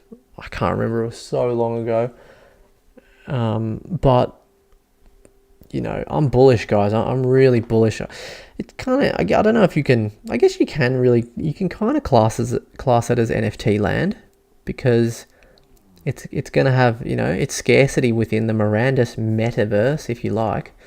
So from that, you know, from that standpoint and description, yeah, I don't see how it's really any different to like the Sandbox, Decentraland, Axie Infinity Land, things like that. So let me know in the chat if, you know, what Mirandus NFTs you guys have. But I just want to play. And, you know, I'm going to definitely be streaming the next playtest, and oh my goodness, I hope that we got a bit of fighting, a bit more exploration. I don't even mind about using my exemplars to go in and see other people. I don't really care about interacting at this stage. They should just keep it simple and give us like some fun experience to look forward to in the game. You know, crafting things, maybe chopping wood, or, you know, maybe doing some mining or something like that. I reckon that would be pretty good. Yeah, I reckon that would be pretty cool. So, you know, I don't want to go on too much about this, guys, but, you know, I made a video during the week about pay-to-win models, and I think there was a lot of confusion around that video, probably because a lot of people just saw the headline and they didn't really watch the video, which I find confusing because I timestamp all my videos, so you can fast forward at any point. But essentially, the only thing that I want to say, the video that I made, right, if we just go to it here. Now, the video, guys, was this one here. Oh, and by the way, guys, if you haven't seen my interview with Brian, who is a co-founder of Superior by Gala Games, I did that one 4 days ago. It was a really cool 1-hour interview, fully time-stamped, right there, just under the Satoshi podcast. 50 minutes, just unsponsored interview if you want to go check that one out as well. But this was the video I made, guys. Pay to win, ? Okay, and the SEO is here. My biggest concern with Gala Games that nobody's talking about: how sustainable is pay to win? All right, how sustainable is it?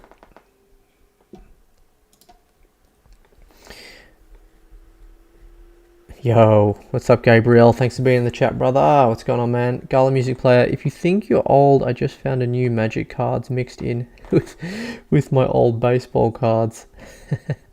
Bro, I've literally got Magic cards right next to me. I used to love Magic cards. I didn't play, but I collected. Mate, I've got a huge Magic cards folder with me. Massive. And a lot of Pokemon cards as well. I don't have baseball cards though. Yeah, good to have you here, Gabriel. Shout out to you, brother.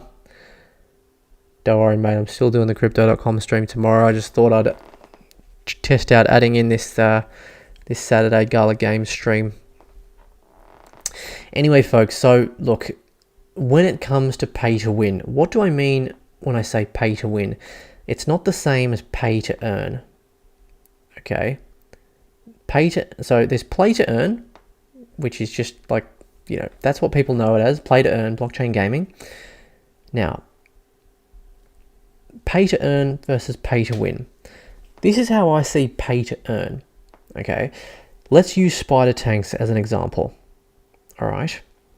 Now, it's my personal opinion that I think that NFTs that you buy in spider tanks shouldn't give you any in-game advantage, because I think that ruins the game, personally.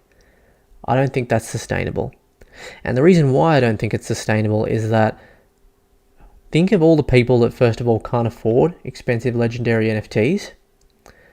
They're becoming more skilled at the game they play, but then as soon as they come up against someone that's the same skill level, same level, they just have a more expensive, more powerful tank, they're going to get destroyed.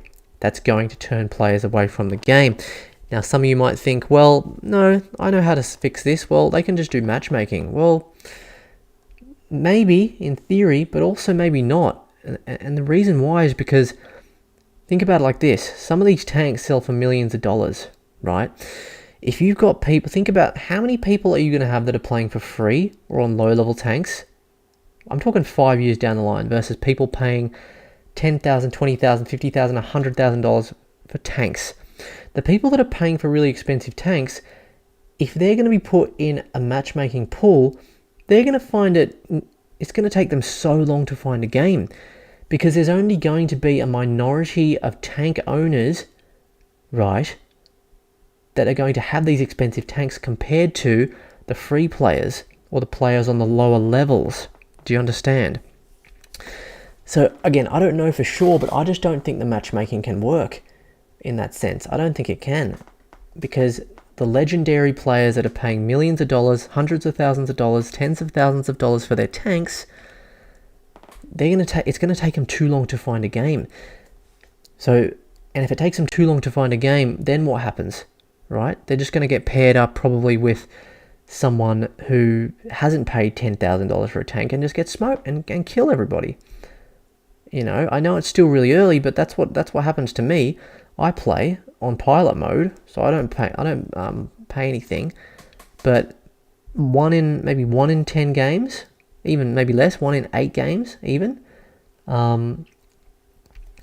Maybe 1 in 8 games I would play, right? And there is literally no way we can beat the opposition, because they're just all legendary, and our tanks are just rubbish, and it's not fun. It's just not fun. Do you understand? It makes the game, it ruins the game, it's not fun. You know, and I'm saying this as a gamer, and there's a game that I play, you've probably heard of it, or you've probably heard of one of the two, Dota or League of Legends. 2 games with basically the same concept. They're basically the same game with slight differences. It's a similar kind of game to Spider Tanks. It's a MOBA, aggressive PvP, okay? Look, I'm just hoping that for those of you that are in the stream, you know that League of Legends and Dota, it doesn't matter. It doesn't, like, with League of Legends and Dota, right, you've got different heroes that you can play. I think with Dota, there's like over 100 heroes. I don't know how many heroes there are in League of Legends, okay? But when you go in and start a game of Dota, or when you go on the Steam store, you can download Dota for free and then you can play. Now on the Steam store, what's really cool is you can purchase Dota skins to make your character unique. You can customize your character. There are hundreds, maybe thousands of different skin types.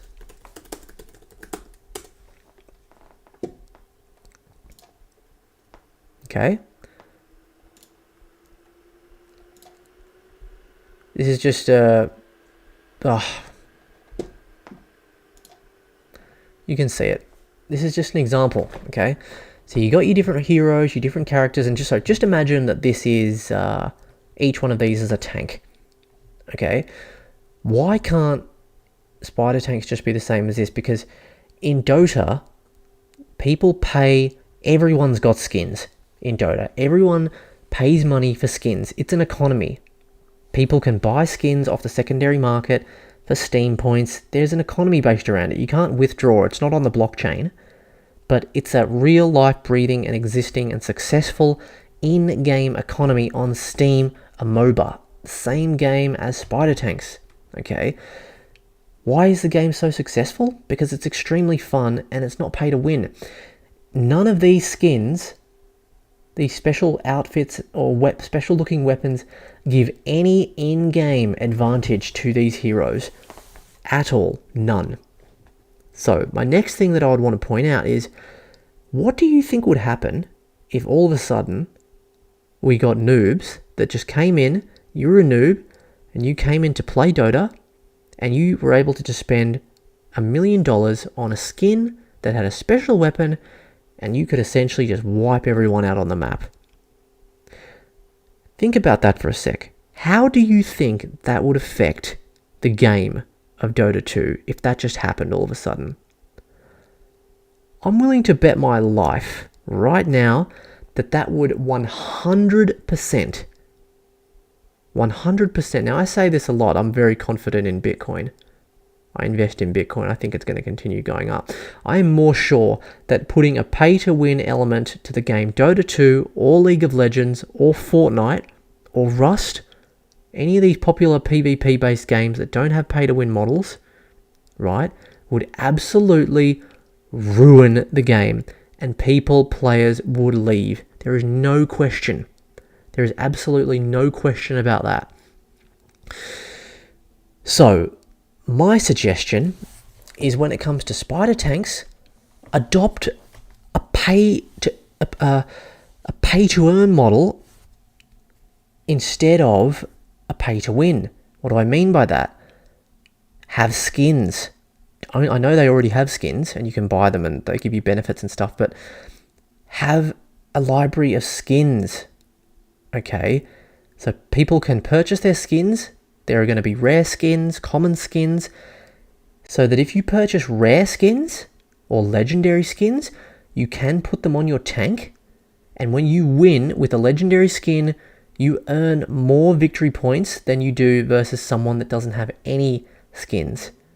Do you understand? But you don't get the in-game advantage.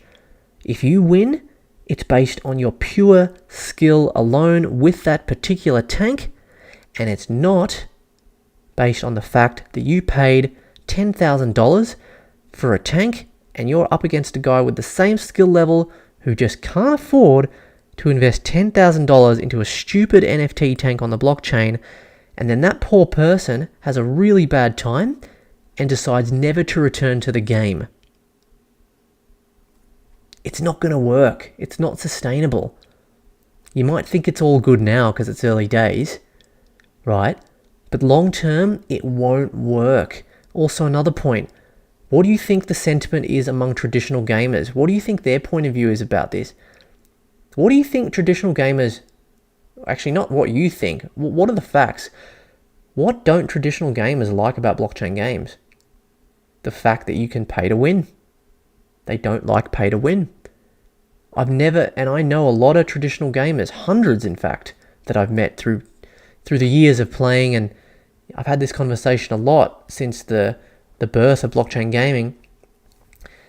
I've never met one traditional gamer that likes the idea of blockchain gaming pay to win. Okay, but it can still work. Again, I'm just going to repeat it one more time so that it's clear. Have have the NFT tanks on the blockchain. You've got different rarity tiers. You can still have the same tiers from common all the way up to legendary, but just have them as skins. Buy legendary chicken tank. It comes with a special skin. It's rainbow colored, for goodness sake. It's gold. But it does not give you extra speed. It doesn't give you extra armor. It doesn't make your weapon stronger. Okay? Any of that nonsense. Okay? It's the same skill. Whether you're a free playing chicken or whether you're a legendary chicken, you have the same skill. You have the same statistics in the game. But if the legendary person wins with their legendary NFT skin, they earn obviously way more than the person playing with a common. That is a sustainable model, because that is the model that is on I don't know about World of Warcraft, but League of Legends, Dota, which are two games very, very similar. Bit more, I suppose, in depth, but very similar. Okay, to spider tanks. And you know what's really frustrating about all of this? Spider Tanks is an awesome game. Game Media did a great job. Gala Games did a great job of recruiting Game Media onto the Gala Games platform fairly early. You know, I've been following the development of Spider Tanks. You guys know I stream. Well, I haven't been streaming them recently, but you know, I've been streaming a lot of Spider Tanks, and it's a fantastic game. It's arguably the best blockchain game out there at the moment, alongside Superior and, you know, yeah. So, and the thing is, I don't understand why Gala Games, because they're responsible for the economy side of things. I don't understand why they can't see this, right? Because let me tell you why they make it pay to win. They make it pay to win because it makes it easier for them to make more money in the short term. All right? Because let me put it to you this way. All right? Are you more likely to buy a $10,000 NFT if it gets you just a bit of extra earning on top, but you don't get a statistics advantage? Or are you more likely to buy it if it does give you the same earnings, but it also gives you a statistic advantage in game? Of course you're more likely to spend the money if it makes you stronger in game. Of course you are. That's just obvious. Because people that are fortunate enough to be in a position to spend $10,000 on a tank and give them an in-game advantage plus increased earnings, yeah, they might buy that tank and team up with their friends who do that as well and just go around and kill everyone. Because that's what happens, guys. People team up and they're going around earning like 2,000 or 3,000 victory points per game.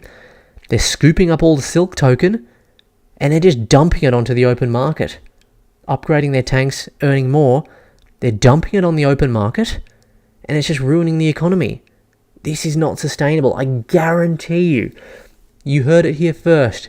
I guarantee you this game will not succeed if they don't make that change.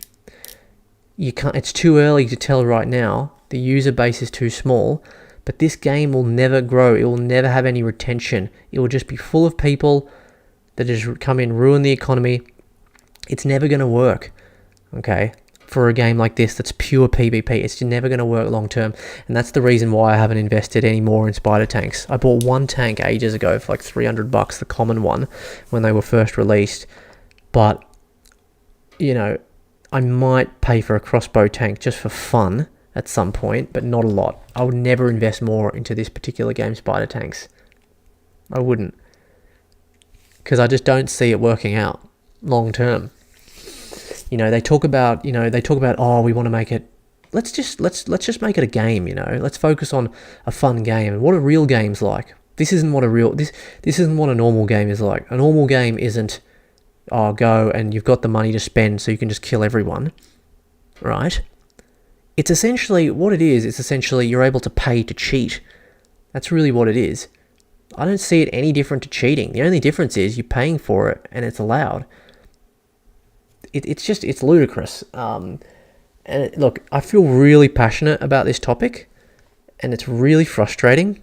That being said, I'm not saying that in-game advantages with paid NFTs can't work altogether.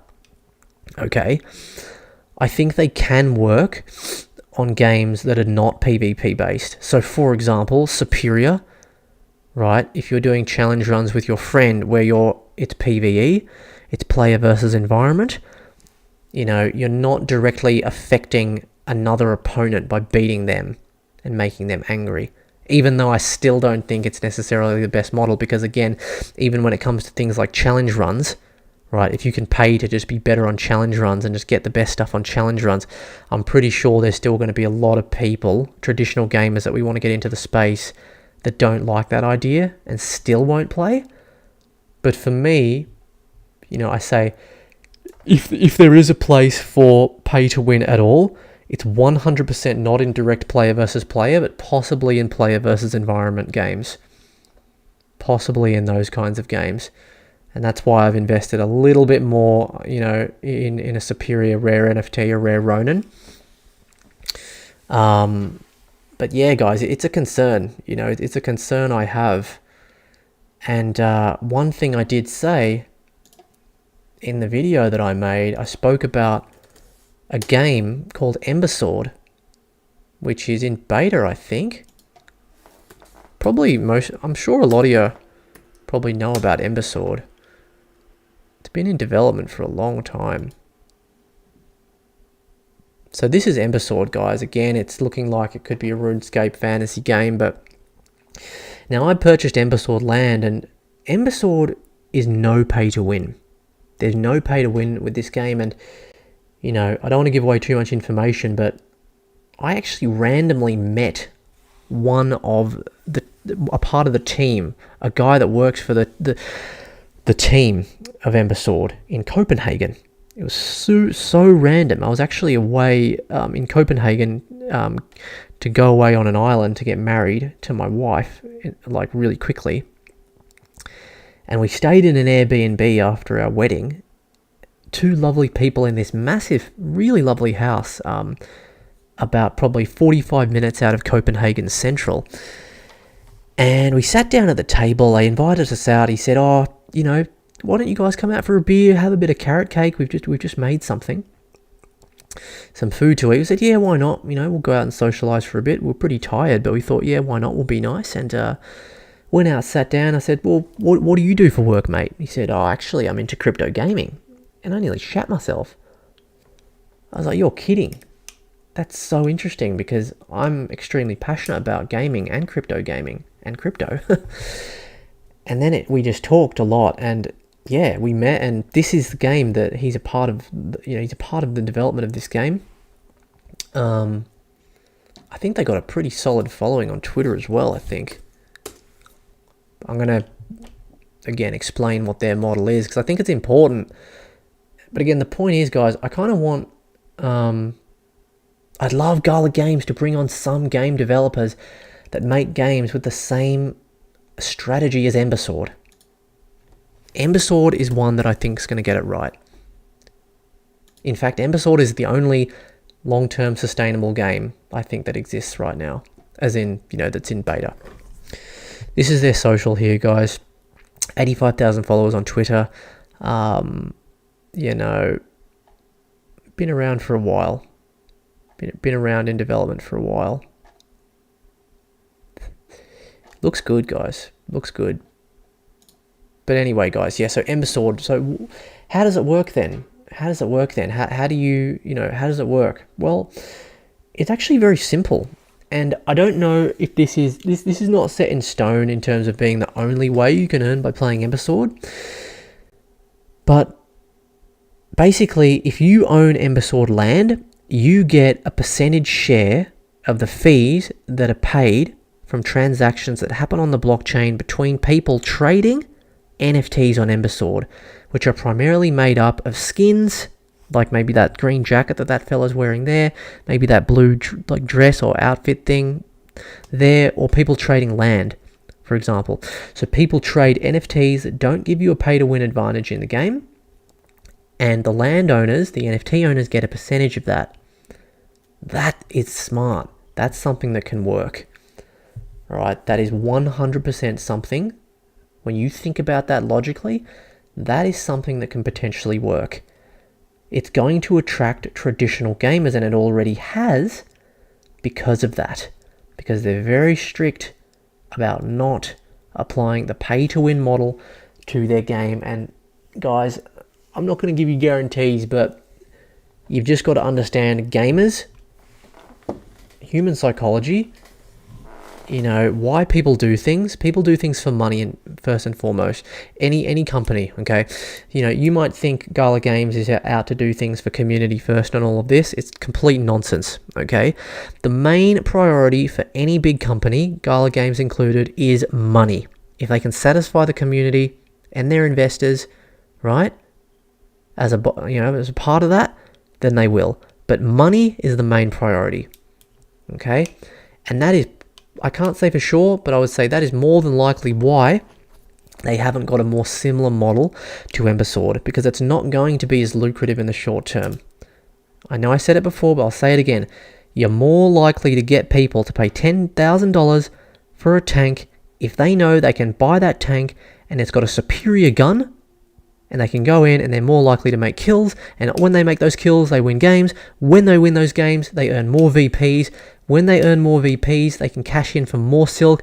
When they get more silk, they can dump more silk for more USD. When they get more USD, they can buy a bigger house, and they can buy that car, or they can buy more Bitcoin. It's as simple as that. More money in the pockets of Gala Games. Simple as. That's why. Okay? But it's not a sustainable approach. It just isn't sustainable. And what I would say, and this is, I'm being very, you might think that I'm talking FUD right now, but all I'm doing, I'm just telling you how it is. This is objectively how it is. You might not like it, but this is the reality. And I hope that Gala Games just do bring on more games that are not purely pay to win. Okay? Because the thing is, what will end up happening is, if they only have pay-to-win games, these games might last 1 year. That'd be probably pretty generous. And there'll be a cycle up towards a year period where people are earning heaps and heaps of money. And then there'll just be a dump. The growth, the user base of the game will drop off. The news stories will be, Townstar loses player volume, Superior loses player volume, this game loses player volume. And then when we look back in 10 years, we'll say, oh, well, Gala Games had a go. They were one of the pioneers. Why didn't they make it? Well, this is one of the reasons. Because really the model that works is pay to earn, not pay to win. Pay for skins that don't give you in-game benefit, but you can still earn. Right? It's questionable. That might not even work. People still might not like that. When I say people, I mean gamers, because that's how blockchain gaming succeeds long term. It's getting traditional gamers over playing blockchain games. Simple as. So whilst the model that I'm proposing, that Ember Sword proposed, is not as lucrative in the short term, it's something that, in my opinion, is without a doubt more sustainable over the long term. That's just my opinion. Feel free to get in the chat and get angry, or tell me what your opinion. Tell me if you agree or disagree. Am I seeing things the wrong way? Again, I'm not saying pay to win can't work. There's times where it can work, but 100% not with PvP. No way. Also, one other point as well. When it comes to spider tanks, Gala Games has made it very clear that they want spider tanks to become an esports game. An esports game, right? Sports. If you're going to compete in an esports tournament for money, how is that going to work long term? Do you think that, how is that going to work with the matchmaking? Is it going to be whoever has the most money just wins the tournament? How is that fun? How is that fun? Think about that for a second. If your favorite, think about any sport you follow or something, it can be anything, sport, the World Cup. If you can just pay to have an advantage, where's the fun in that? You just know who's going to win. What's the point? What's the point? And then you might say, oh no, but we're not going to do pay to win for esports. And I don't know if this has been said or not. I'm just speaking off the top of my head. But there's no way that they're going to have pay to win. How are they going to have esports and then whoever's got the most expensive tanks just wins. Oh, I wonder who's going to win this. Oh, well, let's just check their crypto wallet, see who's got higher valued NFTs. They're obviously going to win. Come on. It's a laughing stock.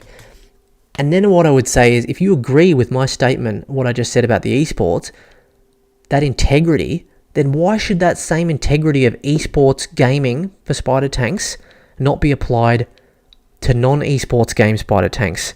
Just the spider tanks that we're playing on the regular, day to day. Do you know what I mean? Why should the regular spider tanks be whoever has the most money wins the games, and the esports version be, oh no, it's fair matchmaking, you can't pay to win, all the tanks are the same level?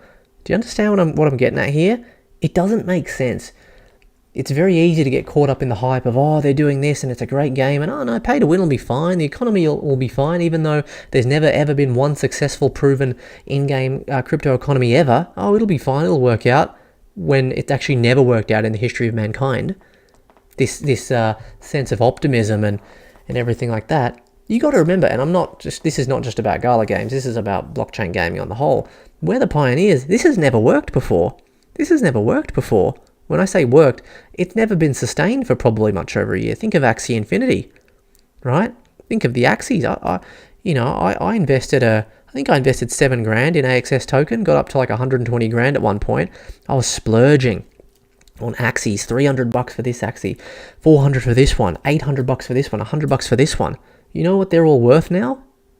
I don't even care, because it's probably so little I can't even be bothered to make the effort to log into my account and find my password, because I know they're worth nothing, because they got bred into annihilation. However, one thing I would say that I really liked about Axie Infinity is that it wasn't really pay to win, because the different types of Axies, you had weaknesses and strengths and things like that, and different meta combinations. So they actually got that part right. The part that they got wrong was not really listening to their community, not burning the SLP token, and also breeding the Axies.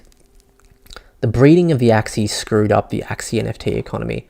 They shouldn't have had any breeding, because it basically, they bred more Axies, so the existing Axies became less valuable over time. So it was essentially like a pyramid scheme. The early Axie investors got in and got out early. I'm not one of them. I mean, I made money on the token, but that was just a gamble, because I saw my wife playing the game. I was like, this looks all right. And I actually played and did a few all-nighters and had a bit of fun. I was like, yeah, let's go. My point is that then what was there? I know there's more than one, but I'm just talking about the ones that I played. Townstar, at one point, I think I invested a few grand in Townstar at the start. Still got my Voxes, Series 1. I was earning at one point something like $6,000 a week. And that basically went to nothing, because there were exploits and, oh God, I'm not even going to get into that, how much of a mess up that was. I'm talking about the original Townstar economy. My goodness, what a, and you know what the funniest thing was? Gala Games was saying all the time, oh, we don't want to be like Axie. And that's exactly what it became in terms of the town token. So I don't want to, I don't want to FUD too. But when it comes to Townstar, I'm really happy with the revamp, and I'm happy their rewards are coming back, and that's all you can ask for. And that's what I'll say about Gala Games when it comes to Townstar. I'm really impressed with how adamant they are on trying to make Townstar successful. And that's all I'm asking for personally. Don't give up on your project. How can, it's a really big ask to try and make a successful game, a successful in-game economy with a game that gamers actually want to play. I said it about 100 times already. It's never been done before. Nobody's done it. Okay? So you gotta wake up. Look at yourself in the mirror, and if you're all invested just in blockchain gaming and no BTC and ETH, then you seriously got to be ready to lose every single time, or be very ready to get out when that game pumps. Okay? So yeah, that's what I'd say about that.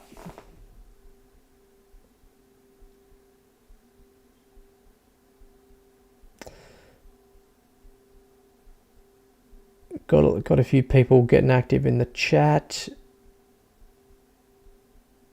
Just gonna get back. Yeah, guys.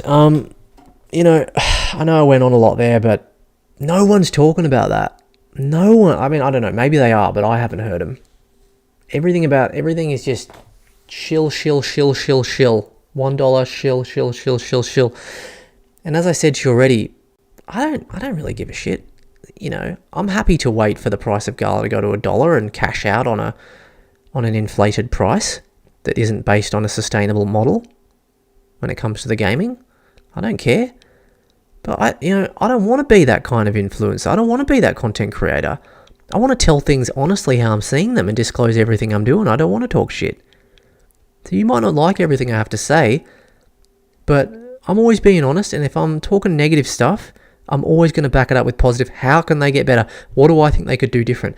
I will never say that they're doing something badly without offering what I think is a better solution, or I don't want to say better solution, but a potential, a different view on things.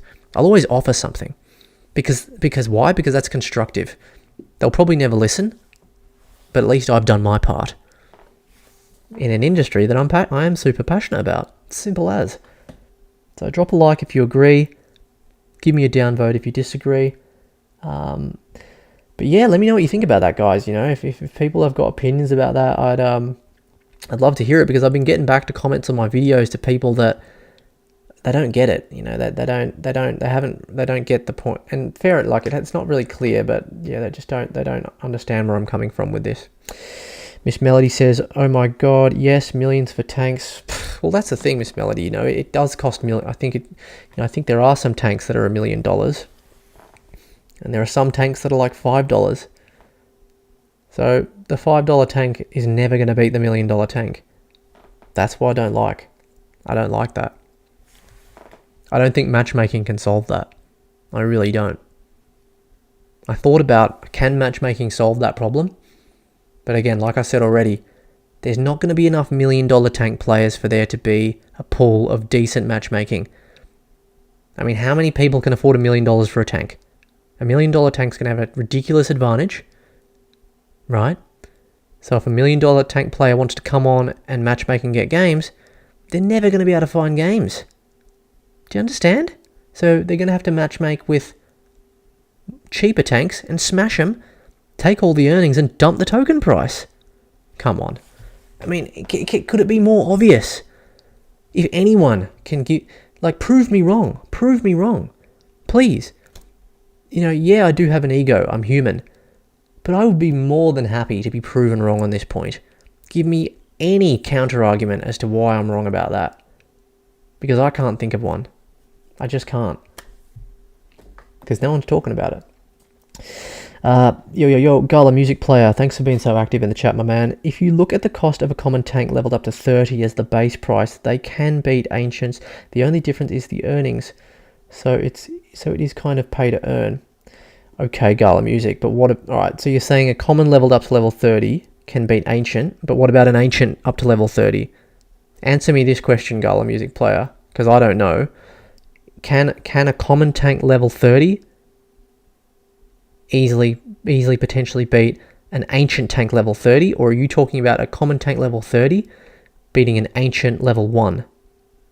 Because that's a big difference. Because if a common tank level 30 still can't beat an Ancient level 30, then that doesn't fix anything. You know what I mean? In my experience, maybe on the off chance, but generally across the board, it's too much of an imbalance. Because I think again, Gala Music Player, I don't know what your background is, whether you were into gaming before blockchain gaming or what your story is, but like I kind of said already, mate, I'll tell you right now, your traditional PvP gamer, 99% will not like this pay to win, even pay to earn on spider tanks. It's not going to work, especially if there's that in-game advantage. No way. And we need those people. We need those people to grow the player base for the game to be successful. We need those people. Do you understand? Where are we going to get the people? We're not going to get them from crypto. There's not enough. We are a minority. We're a minority. Simple as. Miss Melody says, Gala music player, that's interesting. Yeah. Gala music player, how unfun would it be to get your 10k tank stomped by level 30 common? Well, yeah. But again, you have to answer the question which I just asked before. Don't have fun anymore. KKK. I'm on the side that would have fun wrecking an ancient with a $300 tank. Yeah, but again, I'm not sure if you've gotten back, but, you know, if an ancient's level 30 versus a level 30 common, is it still the same, or are you talking about level 30 common versus a level 1 ancient? That's what I want the answer to. How about esports? Has any game you know of launched with the explicit goal of becoming a competitive esport and succeeded? Well, no blockchain game. If you're talking about blockchain game, no, absolutely not. I mean, if we're talking traditional games, yeah, Dota's an esports game. There's Dota tournaments every year.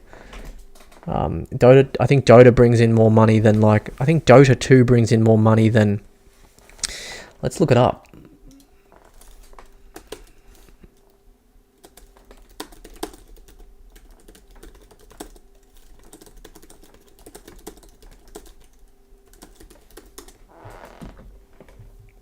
Let's look it up.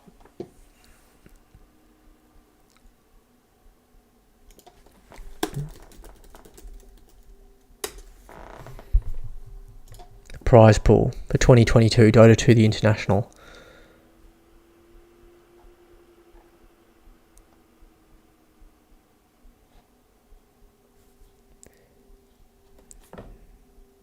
The international, guys. This is the Dota 2 tournament. Yeah. The winning prize pool is $19 million that goes to the winning. Oh no, I don't know. Wait, does that go to the winning team of 5 people? I think so. I think there's one winner. I'm pretty sure I'm right about this, but I can't be bothered doing the research to find out. It's either spread amongst the first and second team, or I'm pretty sure it's just this. So there's 5 professional esports gamers that play Dota 2. The top 5 share a prize pool, I think, of $19 million. That was the international last year, 2022. 19 million.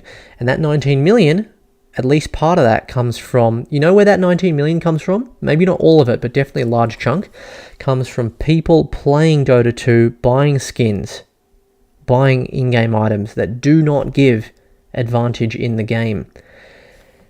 Let me tell you something. Do you want to know why this is a $19 million prize pool? And you want to know what all this is? These are all the previous internationals. This is every year. This is 2022. This is 21. This is 20. This is 19, 18, 17, 16, 15, 14, 13, 12. Yeah, 2012. Look at this. 1.6, 1.6, 2.8, 10.9, 18.4, 20.7, 24.7, 25.5, 34.3, 40 million. Yeah?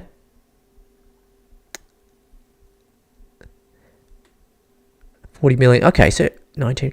It actually went down this year. Okay, 40 million last year. I wonder why it went down this year. Look, in any case, it's a lot of money. Okay. You want to know why the prize pool is so big? It's because it's arguably the most successful PvP MOBA of all time. In fact, I don't think it's... I mean, maybe you can... Nothing like Dota 2 is like one of the most successful games of all time. You can't. And for those of you that don't know Dota, this is the game here. It's the same. It's MOBA style gameplay, like Spider Tanks. It's different to Spider Tanks, but it's the same idea. It's a MOBA. Dota is 5 players versus 5 players. The map is a lot bigger. The strategy is a bit different. The gameplay is slightly different, but it's still a MOBA. Okay. I mean, I want to see Spider Tanks have this kind of success, but it's not going to happen with the current model. I'm telling you, this game, if this game you could just pay for the tanks and get an advantage, get ancients and stuff like that, people wouldn't play the game. Apart from the rich people that would just ruin everything. Guaranteed. Right? $19 million, that comes from the Dota 2 community, a large part of it. Right? That's where it comes from, because it's a successful game. It ain't pay to win. So what I'm saying is that if you see a game like Dota 2 that's been so successful for years on end, over 10 years, with a particular model, why wouldn't you copy that same model that's already worked, but just add blockchain gaming in the form of skins that don't have pay to win, but you can still give them value, you can still make money off people trading the skins. Do you know what I mean? I just don't understand it. Ember Sword get it.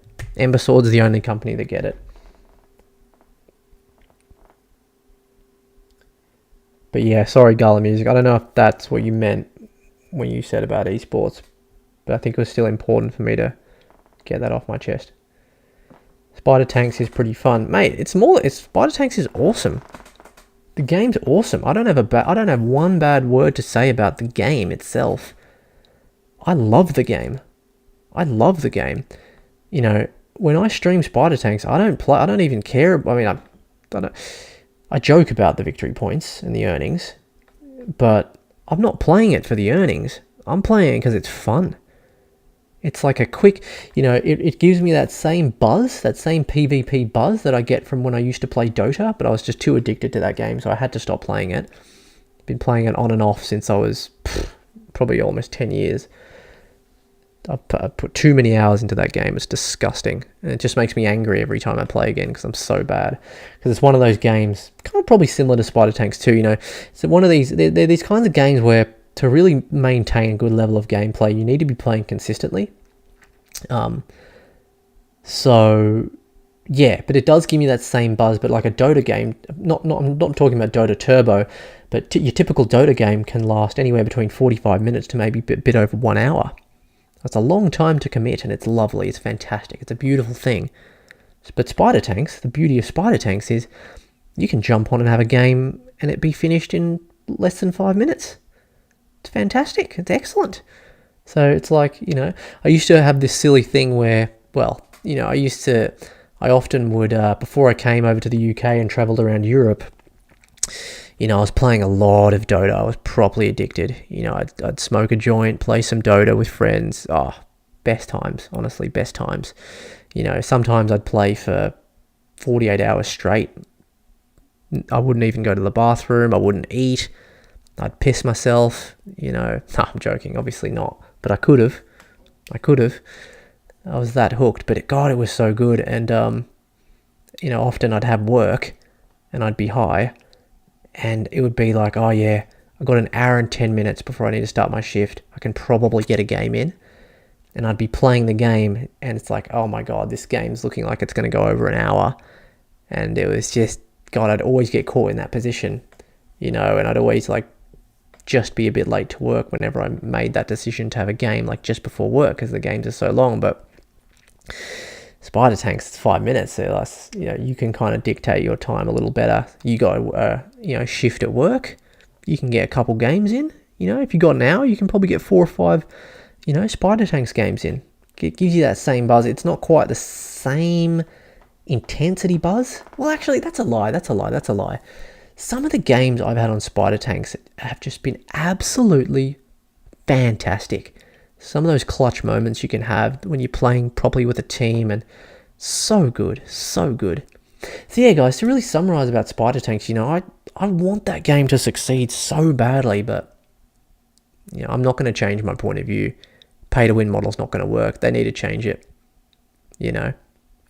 I reckon something similar will happen in the same way of what happened to Townstar, as in, how Townstar's, it's got the revamp of the economy. They messed up the economy. There's no hiding that fact.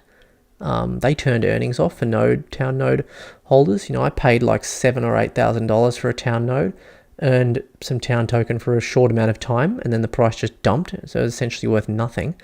So the investment was essentially dog shit. or has been. But then they gave us that trade bot, which is pretty cool. Actually, I want to mention that as well, just to give a bit more positive. I know I've been kind of on a bit of a negative spiral about the things I don't like. But again, guys, I hope you're not getting it.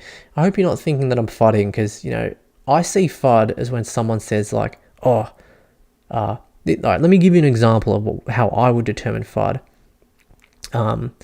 Gala Games lied about Mark Wahlberg and The Rock. The coin's going to zero. This project is shit. It's a scam. Pull your money out. That's the tweet. And that's it. That's FUD. That's just FUD. Whereas what did I do on the stream tonight? I addressed the story as I saw it with Mark Wahlberg, and I looked for what was really going on.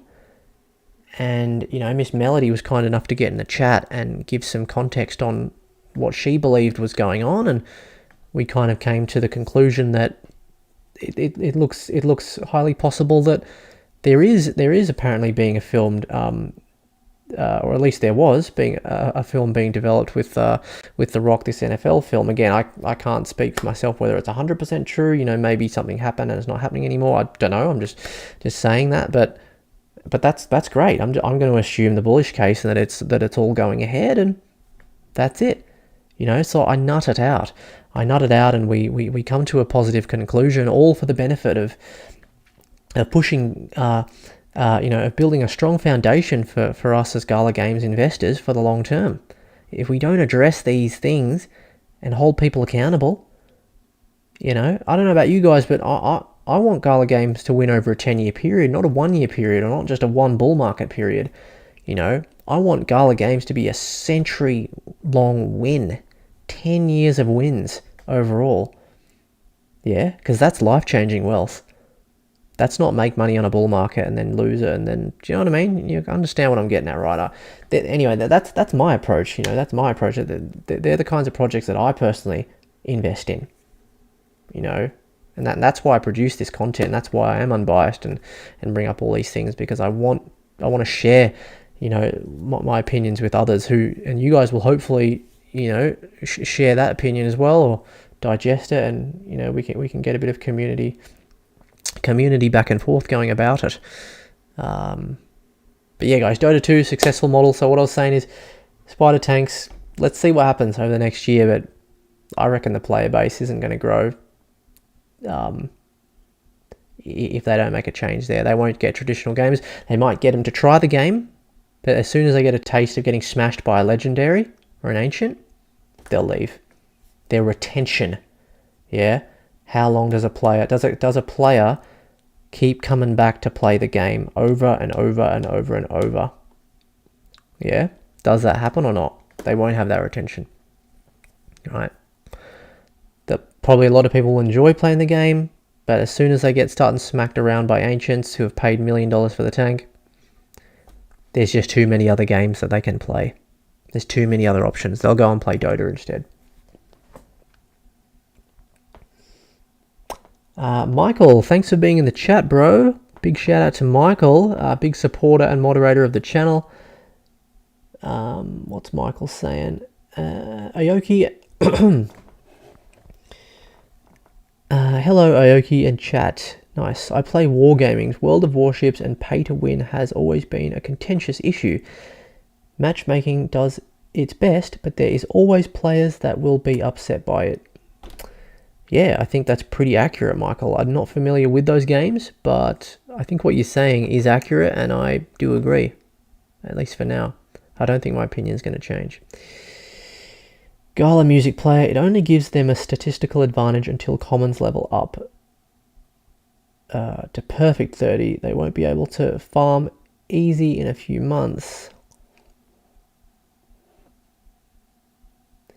Sure. So, okay, hang on. Miss Melody says, US regulation question mark. Will NFTs be considered a security if they are earning? We have to wait and see, but it's something to keep in mind. Absolutely, Miss Melody, you're 100% right. Will it be considered a security? It's a very good question. It's quite a grey area, to be honest. I think yeah, we're probably at least a year away from maybe any big decision being made on that. But it's a very, very good question, and to be honest, I don't know. but I'm going to be following closely and I'll keep you posted. But I'm not sure, but is it possible? Absolutely. It could be. It definitely could be.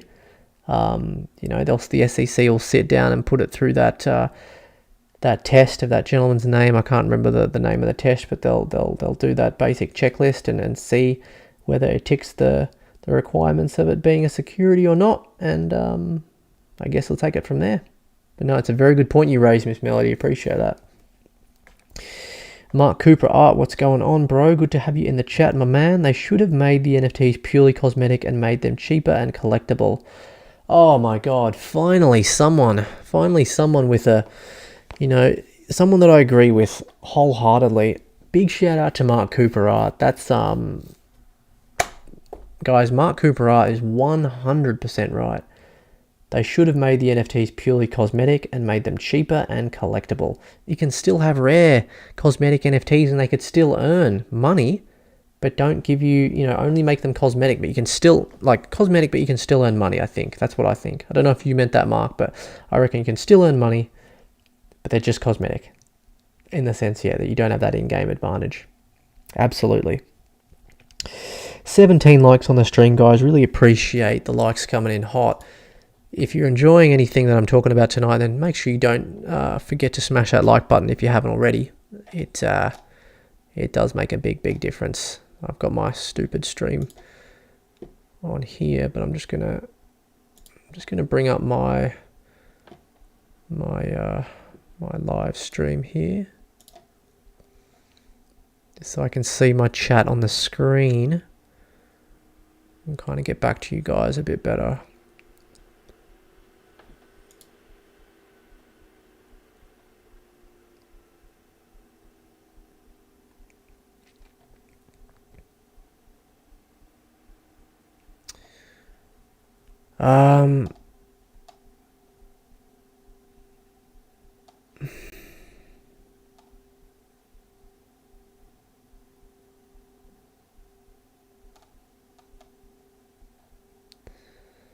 Okay, Gala Music Player.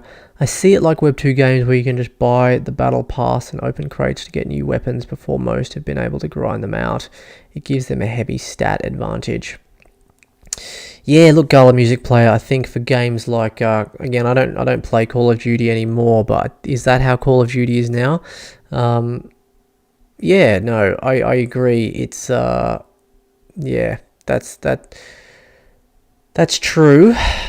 Again, I can't talk from experience when it comes to, I don't know what games they're for, but if you're talking about Call of Duty, I think is one where that model's in place, and obviously that's still very successful and popular. Again, I can't speak for how much of an advantage is. I can only speak for the games that I've played, I don't know if it's like a huge advantage or not, but I think it's pretty undeniable that, there's going to be some pretty huge advantages with some of these Gala games, right? Cool story. Thanks, Miss Melody. I think pay to earn more will work, but they need to fix the matchmaking. Yeah, I don't know. I don't think they can fix the matchmaking. I think they need to just scratch the pay to win and make it cosmetic and just pay to earn. Those prices will tank when average players can compete. I have faith that they'll fix it. They aren't that stupid. Hopefully. Yeah. I don't know, mate. You never know. Esports would have equalized battle ratings. Yeah, well, they would have to. I'd like to think so. The only advantage should be to earn more. Exactly. I agree with you, Mark Cooper. I agree with you 100%. The only advantage should be to earn more, but someone should be able to come in with a common tank, level it up, then beat the rich guy with the fancy tank. Yeah, no, I only agree with the first bit.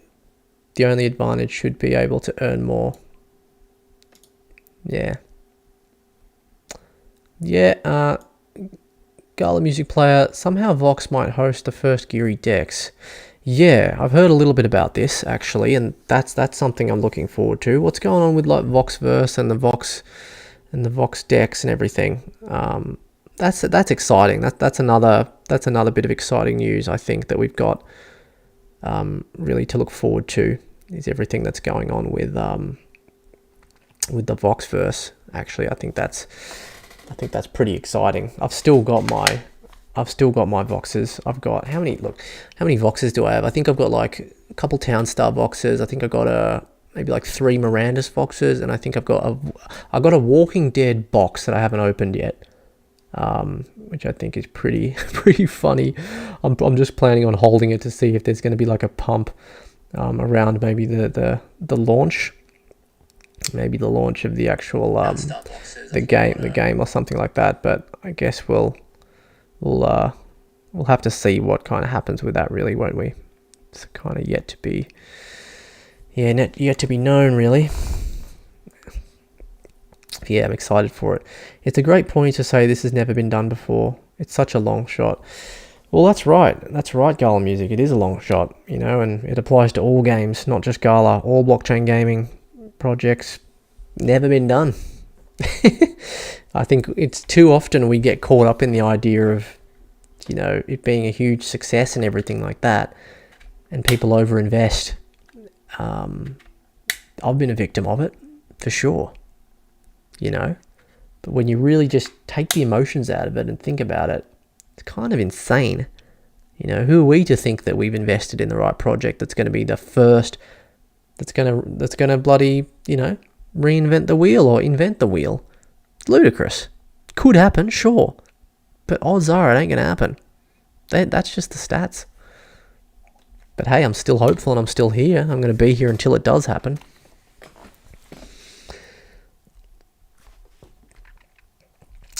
Miss Melody, yeah, I'd get out super fast. We can just look for warning signs, right? Have conversations like this.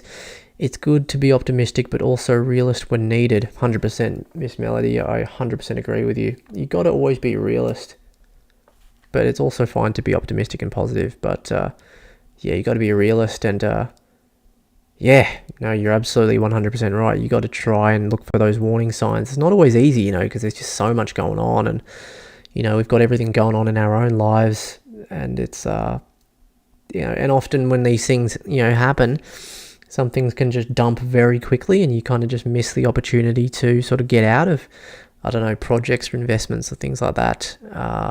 So it's possible, but not always easy. 12:52 where I am. Yep. NFT Junior or JRJ, thanks for being in the chat, mate. NFT, some could hit at low price if lucky. I'm not sure what you're referring to there, bud. Let me know.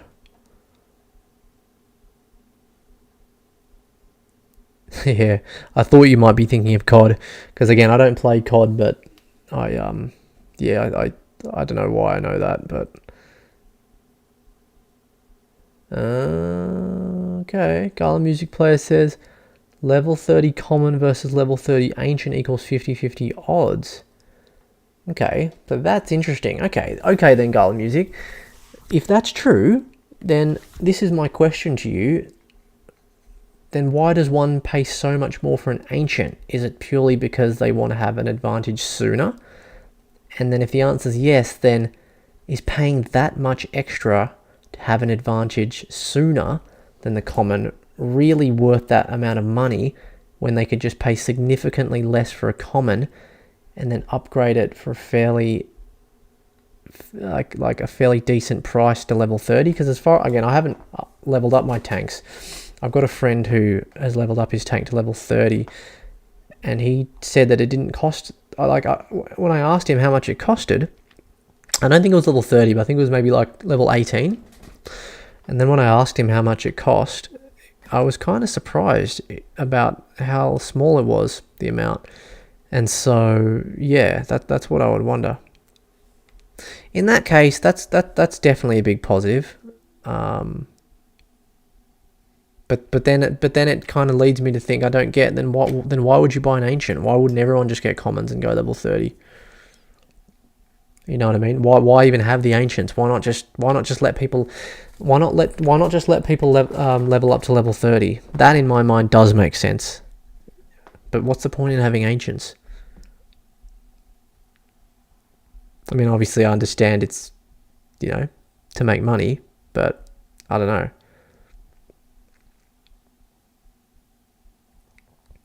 With all perfects is the caveat. I love the game Smite, and that game sustained entirely with cosmetics. Smite from Mark Cooper Art. What blockchain is that on, buddy? Is that a blockchain game?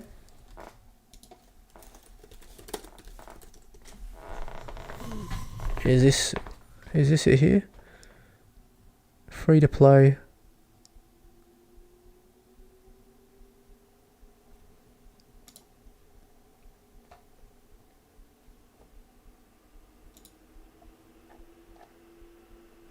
Okay, on Steam, PlayStation. Okay, so I'm assuming it's not a blockchain game, but no, I get what you're saying though. Cosmetics. Yeah, it looks pretty cool. This is probably something. This is something I would play. Nice. Nice.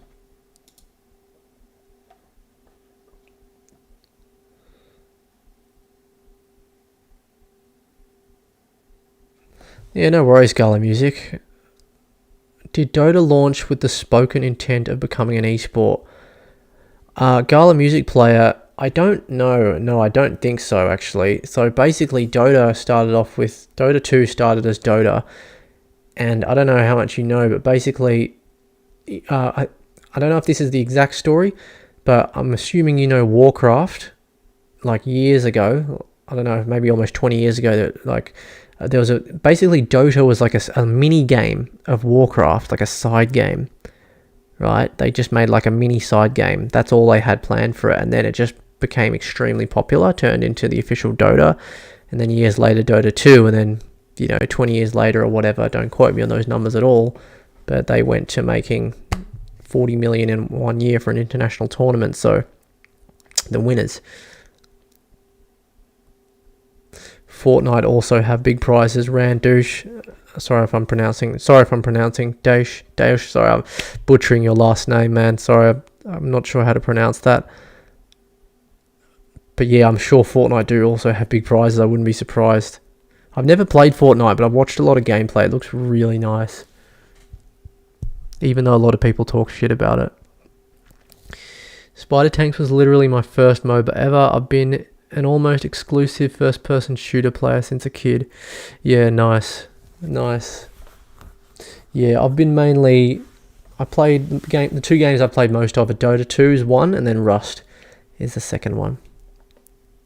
So one MOBA and one, well, Rust has elements of FPS. Well, it is FPS survival, really. Many people make a lot of money trading CSGO and Fortnite skins. Yeah, no, I've heard about this. I knew this. But that's what I'm saying. Like, with these Fortnite skins and these CSGO skins, right? Like, correct me if I'm wrong, but I'm pretty sure they don't give you any, like, they don't make your guns stronger or anything. There's no in-game advantage. It's just a purely skin-based economy. And if I am right in what I'm saying, which I think I am, but correct me if I'm not, that can be put on the blockchain, right? It's a successful model. Just throw that on the blockchain. Simple. You've got a sustainable game. Is Fortnite sustainable? Yes. The proof's in the pudding. Is CSGO sustainable? Obviously. Counter-Strike's probably been around since before I was born. That game is old AF. You know what I mean? Look at what the successful games in Web 2 are doing. Just copy. They already have non-blockchain economies that are running, whether it's on black market or legitimate. I'm pretty sure some CSGO economies are black market economies. RuneScape definitely is, in terms of like RuneScape coins and stuff like that. Crazy stuff that goes on with all that.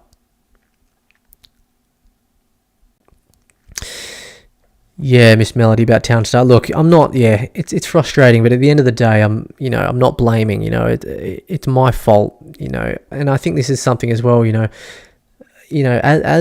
people that if you're investing in projects, you when you take losses, and we all do, you got to be accountable. There's only one person to blame when you lose money investing in something, and that's yourself. Even if you got tricked by someone else to buying something, or someone else told you to buy something, or you listened to an influencer who spoke about something and you bought it, it's your fault. It's your fault you bought that.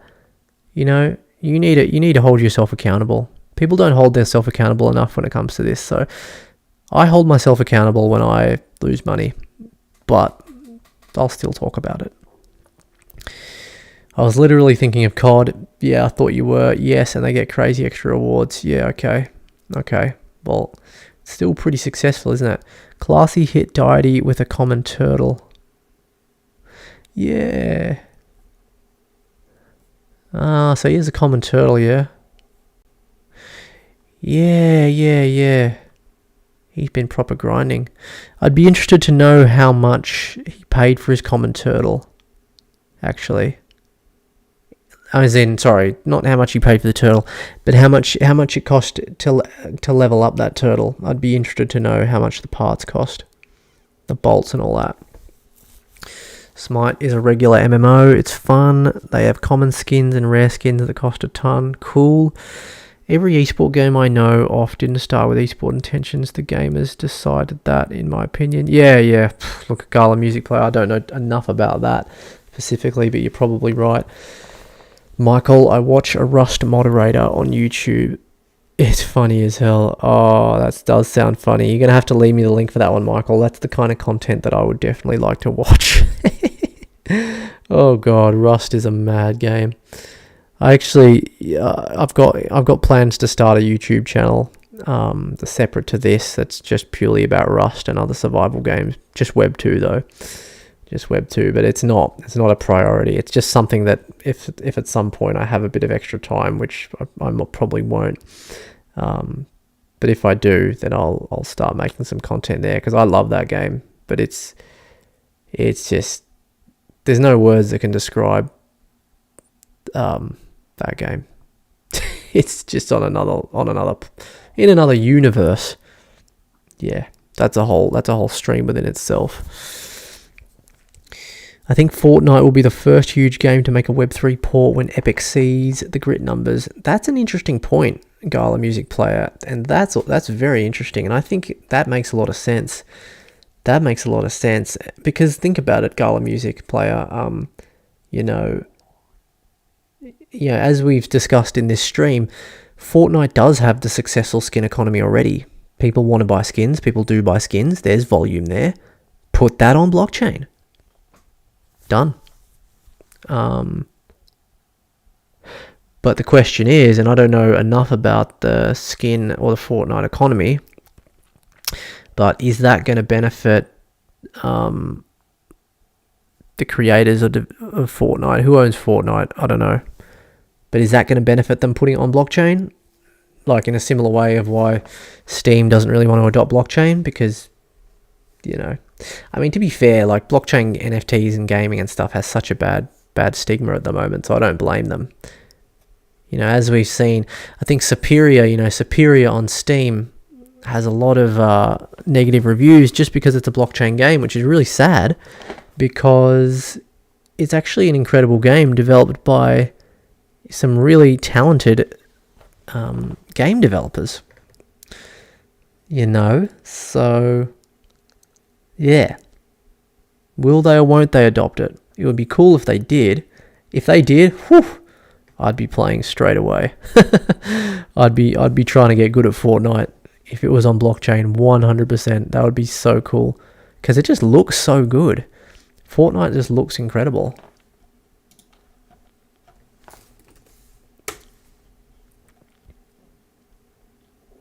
And I love these games that are constantly making changes, improvements, and and things like this. I love that. And Fortnite's one of those games. It just looks so good.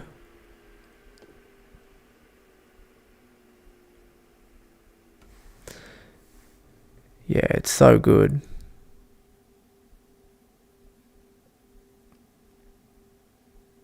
I just like it. This kind of that star that reminds me a lot of like Super Mario or Mario Smash Brothers. Super Smash Brothers. Yeah. And I like how you can build and do all this madness. I mean, come on, like, I hope this goes blockchain, man. If it does, I'm playing it 100%. 100%.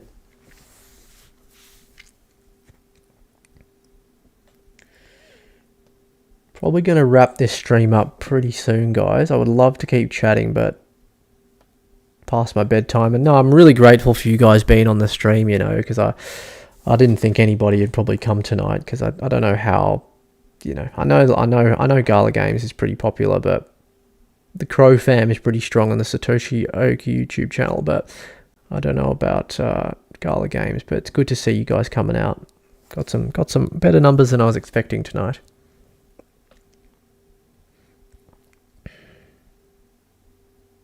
But yeah, Michael, drop me the link for that Rust moderator YouTube. That sounds hilarious. I can only imagine how crazy that must be. I mean, God, being a Rust moderator, that would be just mad. That would be mad. All right, we're going to check that out now.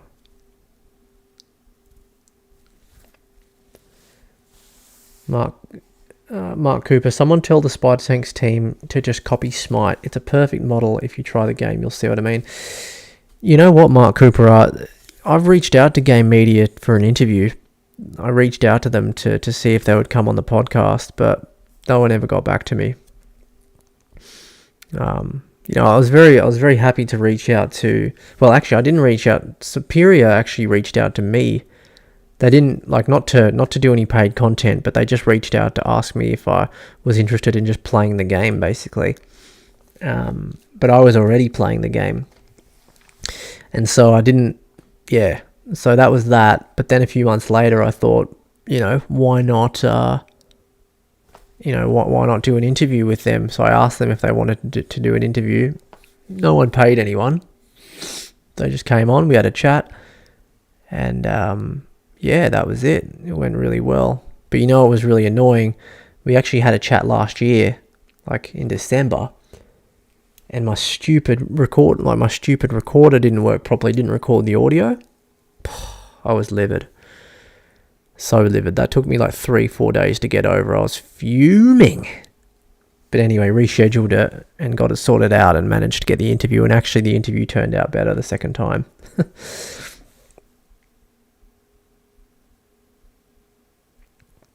Yeah. I think he spent $600 to get 30 with all perfects. I'm not certain. Yeah, to be honest, that's not much. That's not bad. $600 to get to level 30 and compete with an ancient. That's pretty good. I can get around that. But again, like, not everybody. The thing is though, like, but what you got to remember, Gala Music, right, is that maybe for me and you that's okay, and maybe some other people $600. I'm fortunate enough to be in a position where if I love the game that much, then leveling up to level 30 to compete in that way, $600, I'd pay that. But a lot of people won't, and a lot of people are the people that we need to get into the game. So that's my only concern still.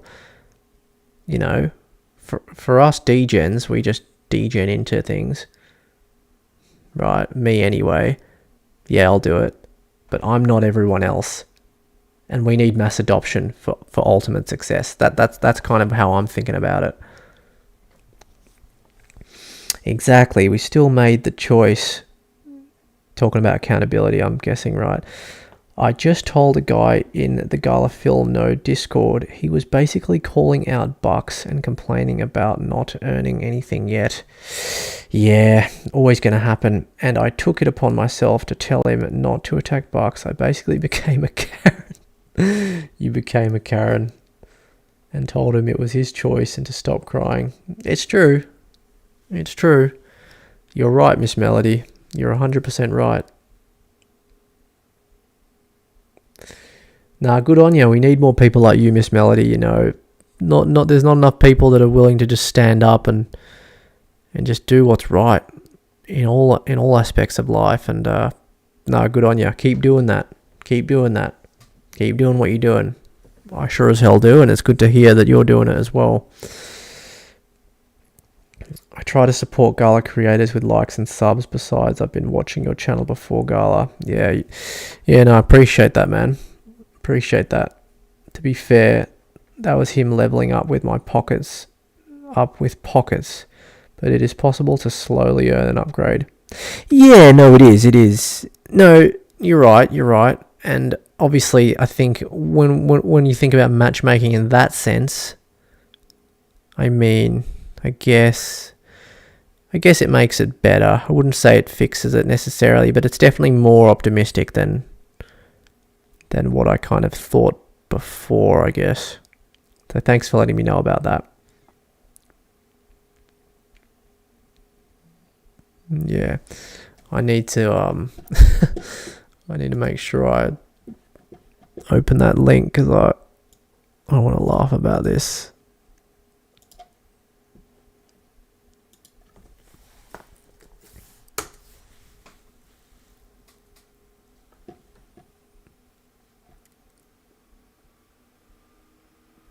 Oh no, it's not available.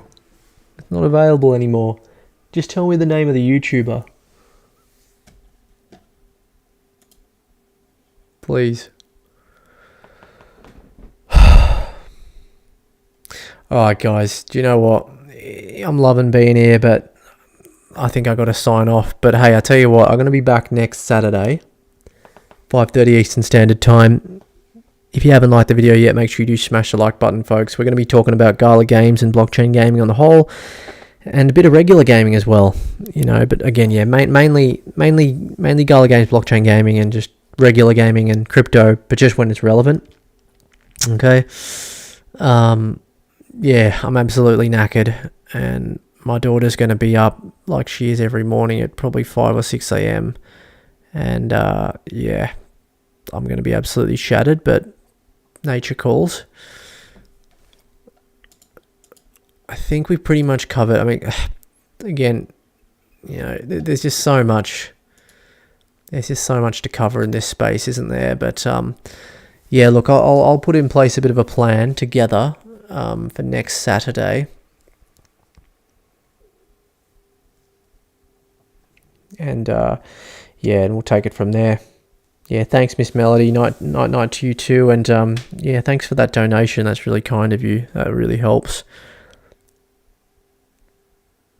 But yeah, guys, feel free to jump in. Feel free to jump in my Discord and say hi as well. I'll get back to you. There's not a lot of action in there really at all. Actually, oh, that's my bonk pool. Wait, let me leave my Discord. I'm going to pop my Discord in the chat, guys, before I go. There's kind of different areas in there, but just there should be like a general chat section if you kind of just want to, you know, chat or say hi or, you know, whatever.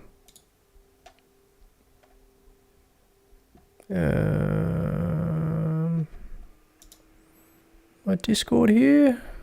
Oh God, I don't think I put it there. Where did I have my Discord?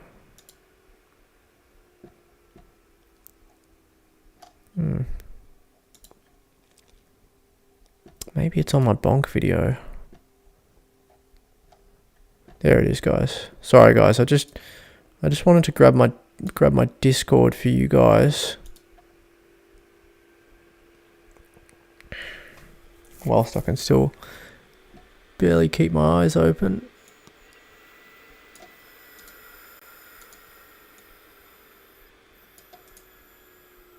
Okay.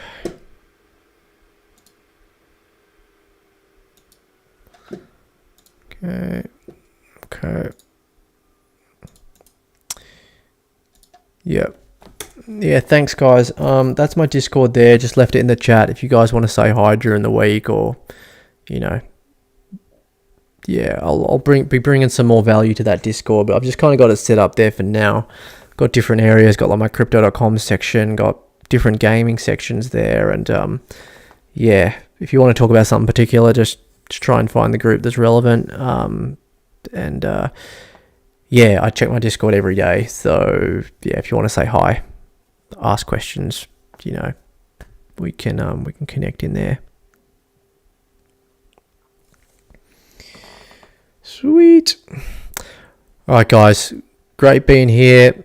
We'll catch you next time. Make sure you subscribe, make sure you like, turn the notification bells on. Tomorrow night, 5:30 Eastern Standard Time, I'm doing the Crow Show, I think episode 6, if you're a crypto.com fan. And I think we're gonna hit this up again next Saturday, guys, 5:30 Eastern Standard Time, the Gala Show episode 2. We're going doing the same sort of stuff. It's going to be good. We'll catch you in the next one. Thank you so much for being here. Really do appreciate you all. Take care.